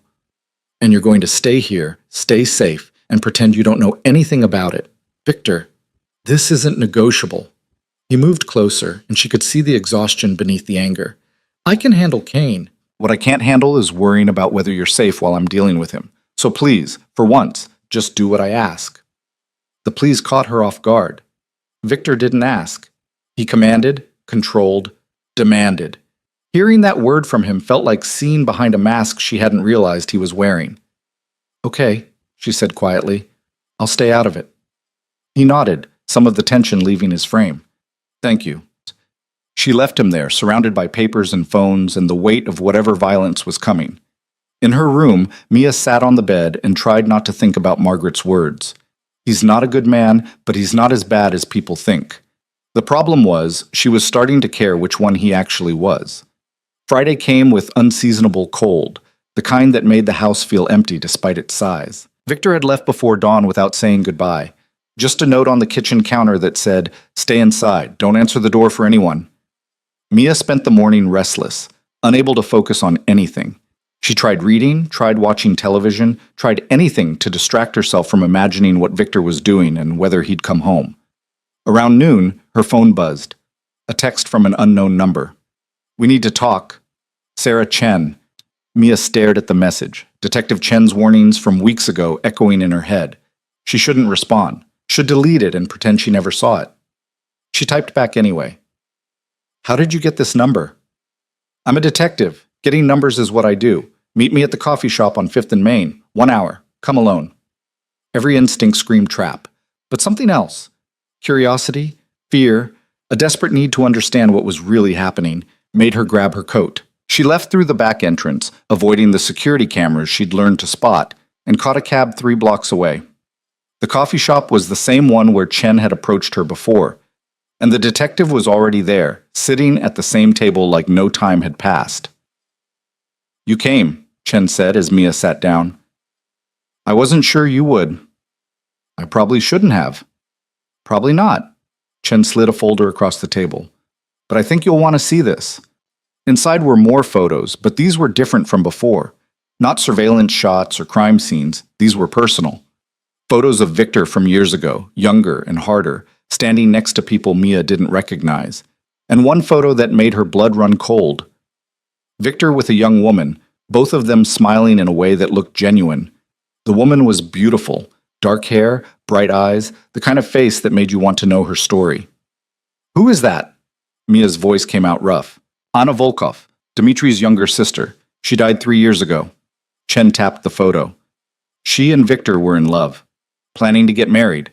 Then she was killed in what the official report called a robbery gone wrong. Mia's world tilted. What does this have to do with anything? Everything. Victor's been playing a long game for 3 years. The business deal with Dmitri? That's not about shipping routes. That's about revenge. Chen pulled out more documents. "We think Victor knows who killed Anna. We think that person is protected by someone in Dmitri's organization, someone high up enough that going after them directly would start a war Victor can't win. So he's getting close to Dmitri to, what, find the killer? To earn enough trust that when he presents evidence, Dmitri will believe him. Will help him destroy whoever took Anna from him." Chen's eyes were sharp. "You're not just a wife, Mia. You're a weapon, a way to prove to Dmitri that Victor can be trusted, that he's stable enough to marry and build a legitimate life. Once he has what he needs, he won't need you anymore." The words hit like physical blows. Mia thought about the quiet dinners, the conversations, the way Victor looked at her sometimes like she was real instead of purchased. "I don't believe you." "Then you're a fool." Chen gathered the photos. "Kane isn't just a business rival. He's the one who killed Anna. We can't prove it, but we know it. And today, right now, Victor is probably killing him. That's what this shipment thing is, a setup to get Kane alone and vulnerable. If you know all this, why aren't you stopping it?" "Because we want Kane dead too. He's responsible for at least a dozen murders we can't prosecute because witnesses disappear." Chen's smile was cold. "The difference is, when Victor kills him, Victor goes down for it. We've got surveillance, we've got evidence, we've got everything we need to finally put Victor Reyes away for good. And me? What happens to me?" "That depends. You can walk away now, cooperate with us, testify to the marriage being a sham. We'll protect you, relocate you if necessary. Or you can stay loyal to a man who's been using you from the beginning and go to prison as an accessory when this all falls apart." Chen stood. "You've got until Monday to decide. After that, we move whether you're with us or not." She left Mia alone with the photos and the terrible weight of choices that all felt wrong. The cab ride home felt like drowning. Mia clutched the folder Chen had left, unable to stop looking at the photo of Victor and Anna. The way he smiled in it was different from anything she'd seen. Open, genuine, happy. Like he'd been someone else before loss had carved him into something harder. Back at the house, she went straight to Victor's study. She knew she shouldn't, but she needed to know if Chen was lying or telling the truth. In the bottom drawer of his desk, hidden under business files, She found another photo album. More pictures of Victor and Anna. Pictures of a life that looked normal, happy, real. And tucked in the back, a newspaper clipping about her death.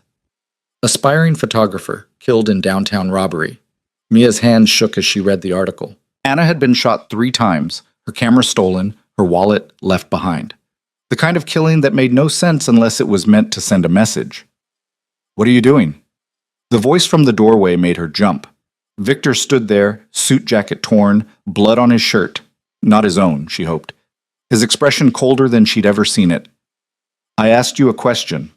Detective Chen showed me photos of you and Anna. Mia held up the album. "She said this whole thing, the marriage, the deal with Dmitri, it's all about revenge for her death." Victor went very still. "She had no right to tell you that." "So it's true." "Parts of it."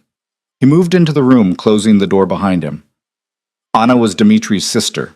We were engaged. Someone killed her and made it look like a random crime. That part's true." "And the rest? About me being a weapon? About Kane." "Kane is dead." He said it flatly, emotionlessly. "I killed him 2 hours ago in a warehouse on the docks. Made it look like a deal gone bad. But Chen probably has it on surveillance anyway. So yes, I'm probably going to prison for it." The casual admission hit Mia like a punch. You just killed someone." "I killed the man who murdered the woman I loved, who shot her 3 times and laughed while she bled out, all because Dmitri's organization was encroaching on his territory." Victor's voice was dead, empty. "I've been planning it for 3 years, built everything, the business, the connections, this marriage, to get close enough to make him pay." "The marriage," Mia's voice cracked. "So Chen was right. I was just part of the plan." "At first, yes." He looked at her directly, and there was something broken in his eyes. "I needed a wife to convince Dmitri he was stable. I chose you because you were honest, controllable, desperate enough to say yes. It was calculated. All of it." Each word felt like a knife. "The wallet. In the diner. You didn't lose it. I left it there. I'd been watching you for weeks. Knew your schedule. Knew you'd find it." His voice was mechanical, like he was reciting facts. "I knew you'd call. Knew you'd be exactly what I needed. You manipulated me from the beginning." Yes. The simple admission was worse than any excuse would have been. Mia felt tears burning, but refused to let them fall. "And everything since? The dinners, the conversations, defending me at the gala? That wasn't manipulation." For the first time, emotion crept into his voice. "That was me forgetting what this was supposed to be. Getting attached when I shouldn't have. Caring about you when I'd sworn I'd never care about anyone again after Anna. Don't." The word came out sharp. "Don't you dare try to make this romantic. You used me, bought me, built our entire relationship on lies." "I know." He sat down heavily in his desk chair, suddenly looking exhausted. "And now it's over. Kane's dead. Chen has her evidence, and in a few hours, federal agents are probably going to arrest me for murder. The deal with Dmitri is finalized. He knows now that Kane killed Anna, knows I did what family should do. So my revenge is complete and my freedom is finished." "What about me?" "You take the money from the contract and disappear. Change your name, move somewhere far from here. Build the life you were supposed to have before I destroyed it." He pulled out an envelope from his desk. "There's $2 million in bearer bonds, untraceable, plus an extra $1 million for..." He stopped, jaw tightening. "For making you believe any of this was real." Mia stared at the envelope like it was a snake. "You think money fixes this?" "No, but it's all I have to give you." He stood, moving toward the door. "I need to clean up before they come. You should pack. Be ready to leave as soon as..." "I don't want your money." He turned back, surprise flickering across his face. "What?" "I said I don't want it. Not like this." She threw the envelope back on his desk. "You don't get to buy your way out of guilt, Victor. You don't get to tell me this was all manipulation and then pay me off like I'm just another transaction. Then what do you want?" "I want the truth. All of it." She moved closer, angry and hurt and desperate. Did any of it mean anything? Even one moment, one conversation, one look? Was any of it real? He stared at her for a long moment, something warring in his expression. "Yes." "Which parts?" "All of it." His voice broke slightly. "Every part that wasn't supposed to matter. Every time I told myself to keep distance and couldn't. Every time you smiled or challenged me or looked at me like I was someone worth knowing instead of just someone to fear. That was real, Mia. And that's why I have to let you go before I destroy you the way I destroy everything I touch." Before she could respond, the sound of cars pulling up outside made them both freeze. Through the window, Mia saw black SUVs, federal agents spilling out with tactical gear and weapons drawn. "They're here," Victor said quietly. "You need to go, now, out the back, through the gardens. There's a gate that leads to the neighbor's property. Run and don't look back." "What?" "No, Mia, please." He grabbed her shoulders, and his hands were shaking. "Let me do this one thing right. Let me protect you from the consequences of my choices. Go." Heavy footsteps echoed from downstairs. Voices shouting, "Federal agents, we have a warrant!" Victor's hands cupped her face, and for one suspended moment time stopped. He looked at her like he was memorizing her features, burning them into memory. "I'm sorry," he whispered. "For all of it, but mostly for making you care." Then he kissed her, brief and desperate and completely different from their wedding kiss, and pushed her toward the back door. "Go!"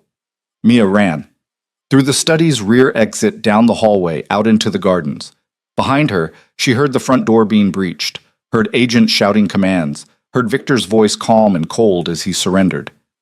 She made it to the back gate and stopped, hands on the wrought iron, lungs burning. She could keep running, could take the money, disappear, build a new life somewhere Victor's choices couldn't touch her.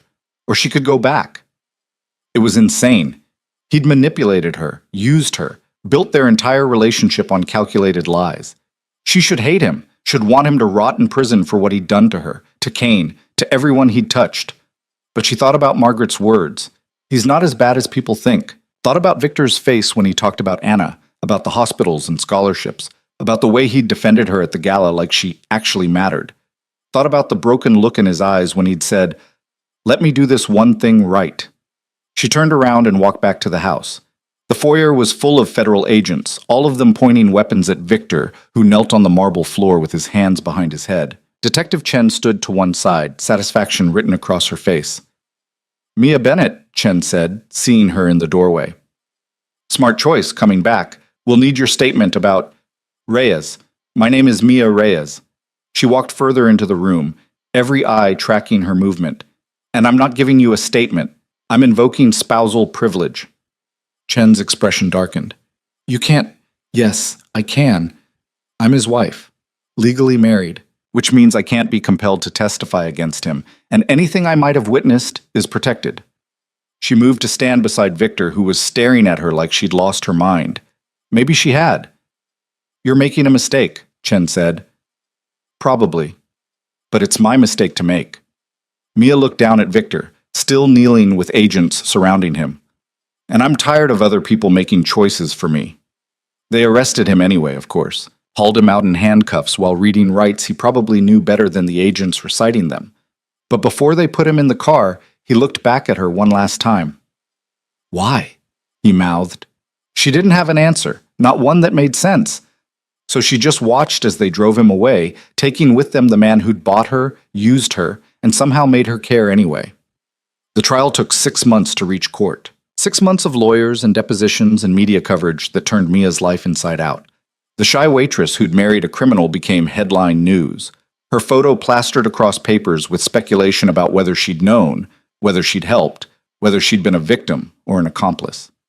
Through it all, she refused to testify, refused to turn on Victor even when the prosecutor offered her immunity, even when her lawyer said she was destroying her own life to protect a man who'd manipulated her. "He manipulated me," she told her lawyer, "but he also saw me when I was invisible, protected me when I was scared, and loved someone enough to spend 3 years planning revenge for her death. That's not nothing." The evidence against Victor was overwhelming. Surveillance footage from the warehouse, ballistics matching the gun to Kane's murder, financial records connecting everything to Victor's long game of vengeance. But Dmitry Volkov surprised everyone by testifying for the defense. "Victor Reyes did what I would have done for my sister," he said from the stand, his voice carrying the weight of absolute certainty. "He honored her memory the way our world honors the dead, with justice when the law fails. Kane was a murderer who would never have faced trial. Someone had to stop him." The jury deliberated for 3 days. Mia sat in the courtroom gallery every day, watching Victor's impassive face as they discussed his fate. He never looked at her, never acknowledged her presence, but she could see the tension in his shoulders, the way his hands gripped the table. When the verdict came back, guilty of voluntary manslaughter, reduced from first-degree murder, Victor's mask slipped for just a moment. Relief, exhaustion, something close to peace. 12 years. With good behavior, he could be out in 8. After the sentencing, they allowed Mia a brief visit before he was transferred to federal prison. They sat across from each other in a bare room with guards watching, a table between them that felt like an ocean. "You should have run," Victor said finally. "Should have taken the money and disappeared." "I tried. Made it to the back gate." She twisted her wedding ring, a gesture that had become habit. "But I couldn't." "Why not?" "Because despite everything you did, everything you are, you made me feel like I mattered, like I was worth protecting." She met his eyes. "And because I saw you with Anna in those photos, saw what you look like when you love someone without calculation or manipulation, and I thought maybe, someday, you could look at someone like that again." "Mia, I'm not asking for anything," she interrupted. "I'm not delusional enough to think this is a love story, but I'm also not going to pretend the last few months didn't change me. You wanted me to stop being invisible? Mission accomplished. Now I have to figure out who I am when people are actually looking. What will you do? Finish my degree? Real this time, not the lie we told people. Maybe work with Margaret. She offered me a job managing the foundations you set up. Apparently someone needs to keep running the hospitals and scholarships while you're..." She gestured at the prison around them. "Here's..." Something that might have been a smile crossed his face. "That sounds right. You helping people instead of just surviving." "Yeah, well, you taught me that sometimes surviving isn't enough." She stood, knowing their time was almost up. "I'll visit, if you want me to." "You shouldn't waste your time on..." "Victor." She cut him off. "Stop deciding what I should do. I'm visiting. Deal with it." He looked at her for a long moment, and she saw ghosts of conversations they'd had, dinners they'd shared, moments when the lies had felt like truth. "Okay," he said quietly. "I'll be here." 8 years later, on a Tuesday that felt like any other day, Mia waited outside federal prison gates in a car she'd bought with money from her actual job, wearing clothes she'd chosen herself, being exactly the person she'd built from the ashes of who she used to be. The gates opened. Victor walked out, older and harder, and somehow more human than he'd been when he went in. His eyes scanned the parking lot until they found her car, found her face through the windshield. She got out, leaning against the hood, trying to look casual when her heart was hammering like it might break through her ribs. He walked to her slowly, like he was afraid she might disappear. Up close she could see the changes, more gray in his hair, lines around his eyes that hadn't been there before, something softer in his expression. "You came," he said. "I told you I would. 8 years ago. You didn't believe me. I've learned not to underestimate you." He looked at the car, at her, at the wedding ring she still wore despite everything. "You kept it. It's mine. I earned it." She held up her hand, letting the diamond catch the light. "Besides, returning it felt too much like giving up." "On what?" "On figuring out if the man who bought me could become the man who chose me." She opened the passenger door. "Get in. We have a lot to talk about." They drove in silence for a while, the city spreading out around them like possibility. Victor stared out the window like he was seeing the world for the first time. "I don't deserve this," he said finally. "You waiting. Visiting all those years, still being here now."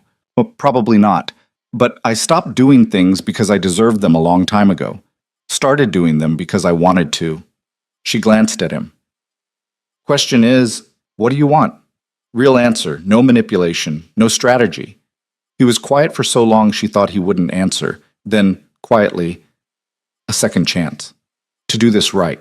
To choose you instead of using you." "That's a nice thought. But what does it actually mean?" "I don't know yet." His hand moved toward hers on the gear shift, then stopped, uncertain. "I spent 8 years thinking about what I did to you. How I saw you in that diner and decided you were perfect, honest, desperate, controllable. How I engineered everything to make you fall into my trap. And how somewhere in the middle of using you, I forgot it was supposed to be fake." Mia pulled over, parking on a side street because this conversation required full attention. "When did you forget?" The night you stood up to Catherine, when you stopped apologizing for existing and started claiming space. His voice was rough. I saw you transform into someone powerful, and I realized I'd created something I hadn't planned for. A woman who could choose to leave me and survive just fine. Maybe even thrive. And that scared you. Terrified me. Because it meant my control was an illusion. You stayed because you wanted to, not because you had to. And that was more valuable than anything I could have bought or manipulated. He finally took her hand, his touch tentative. So yes, I want a second chance, but only if you want it too. Real choice this time. No money, no contracts, no revenge plots. Just me. Asking if you'd be willing to try this again without the lies. Mia looked at their joined hands, his scarred from 8 years of prison work, hers steady and strong. She thought about the girl in Sal's diner, about the woman who'd married a stranger for money, about all the versions of herself she'd been and buried and become. I visited you every month for 8 years, she said. Brought you books and news and stories about the foundations, told you about finishing my degree, about the community centers we opened, about every small victory and large disaster. You know why? Why? Because somewhere in the middle of your manipulation, I fell in love with the person you could have been if loss hadn't broken you, and I wanted to be there when you put yourself back together. She squeezed his hand. So yes, I'm willing to try, but on one condition. Anything. No more lies. Not little ones, not big ones, not ones designed to protect me. We do this honestly, or we don't do it at all. Deal. He raised her hand to his lips, the gesture achingly gentle. Thank you. For waiting. For seeing something in me worth saving. Don't thank me yet. I'm not easy anymore. You made sure of that. Good. Easy is boring. She laughed despite herself, despite everything, despite the absurdity of falling in love with the man who'd bought her like property and then spent 8 years in prison for murder. It wasn't a fairy tale. It wasn't even a particularly good love story. But it was theirs, messy and complicated and built on a foundation of lies that had somehow transformed into truth. They drove to the house where it had all started, now empty because Mia had been living in the city. She'd kept it maintained, kept it ready, some part of her always believing this day would come. Inside, everything was exactly as Victor had left it, frozen in time like a museum of their strange beginning. He moved through the room slowly, touching furniture, looking at photos, remembering. In the study, he found the contract they'd signed, still filed in his desk where he'd left it all those years ago. He pulled it out, looking at her signature, at the terms that had started everything. What do we do with this? He asked. Mia took it from him, scanning the pages of legalese that had bound them together. Burn it. We don't need it anymore. They went outside to the terrace where Dmitri had tested her, where she'd first realized she was stronger than she thought. Victor lit a match and held it to the contract, both of them watching as the paper caught and burned, flames consuming the words that had brought them together. As the last of it turned to ash, Victor pulled her close, his arms wrapping around her with the desperate certainty of someone who'd lost everything and found it again. I love you, he said into her hair. I should have said it years ago, should have admitted it before I destroyed everything, but I'm saying it now. I love you, Mia. Not the woman I tried to create, but the woman you became despite me. She turned in his arms, looking up at him. I love you too. Even though you're a criminal and a manipulator, and you killed a man. Those are significant character flaws. Yeah, well, nobody's perfect. She kissed him, and it was nothing like their wedding kiss or the desperate one before his arrest. This was real, messy and imperfect and completely honest. They stayed on the terrace until the sun set, talking about the future they'd build together. No contracts this time, no manipulation, no revenge plots. Just two damaged people who'd found each other in the worst possible way and somehow made it work anyway. What do we tell people? Mia asked as night fell around them. About how we met, how this started? Victor thought about it, his arms still around her. The truth, I think. That I was a broken man who saw a desperate woman and decided to use her, and that she was strong enough to transform both of us in the process. That's not very romantic. No, but it's honest, and you said no more lies. I did say that. She leaned into him, feeling safe in a way that had nothing to do with money or protection. Okay, truth it is, even if it makes us both look terrible. Especially because it makes us look terrible. We earned this the hard way. Might as well own it. Years later, when people asked how they met, and people always asked, they told the truth. About the wallet and the manipulation, about the contract and the lies, about revenge and prison and 8 years of visiting rooms. Some people were horrified. Some were fascinated. Most didn't know what to make of a love story that started with such calculated cruelty and ended with such hard-won honesty. But Mia didn't care what people thought anymore.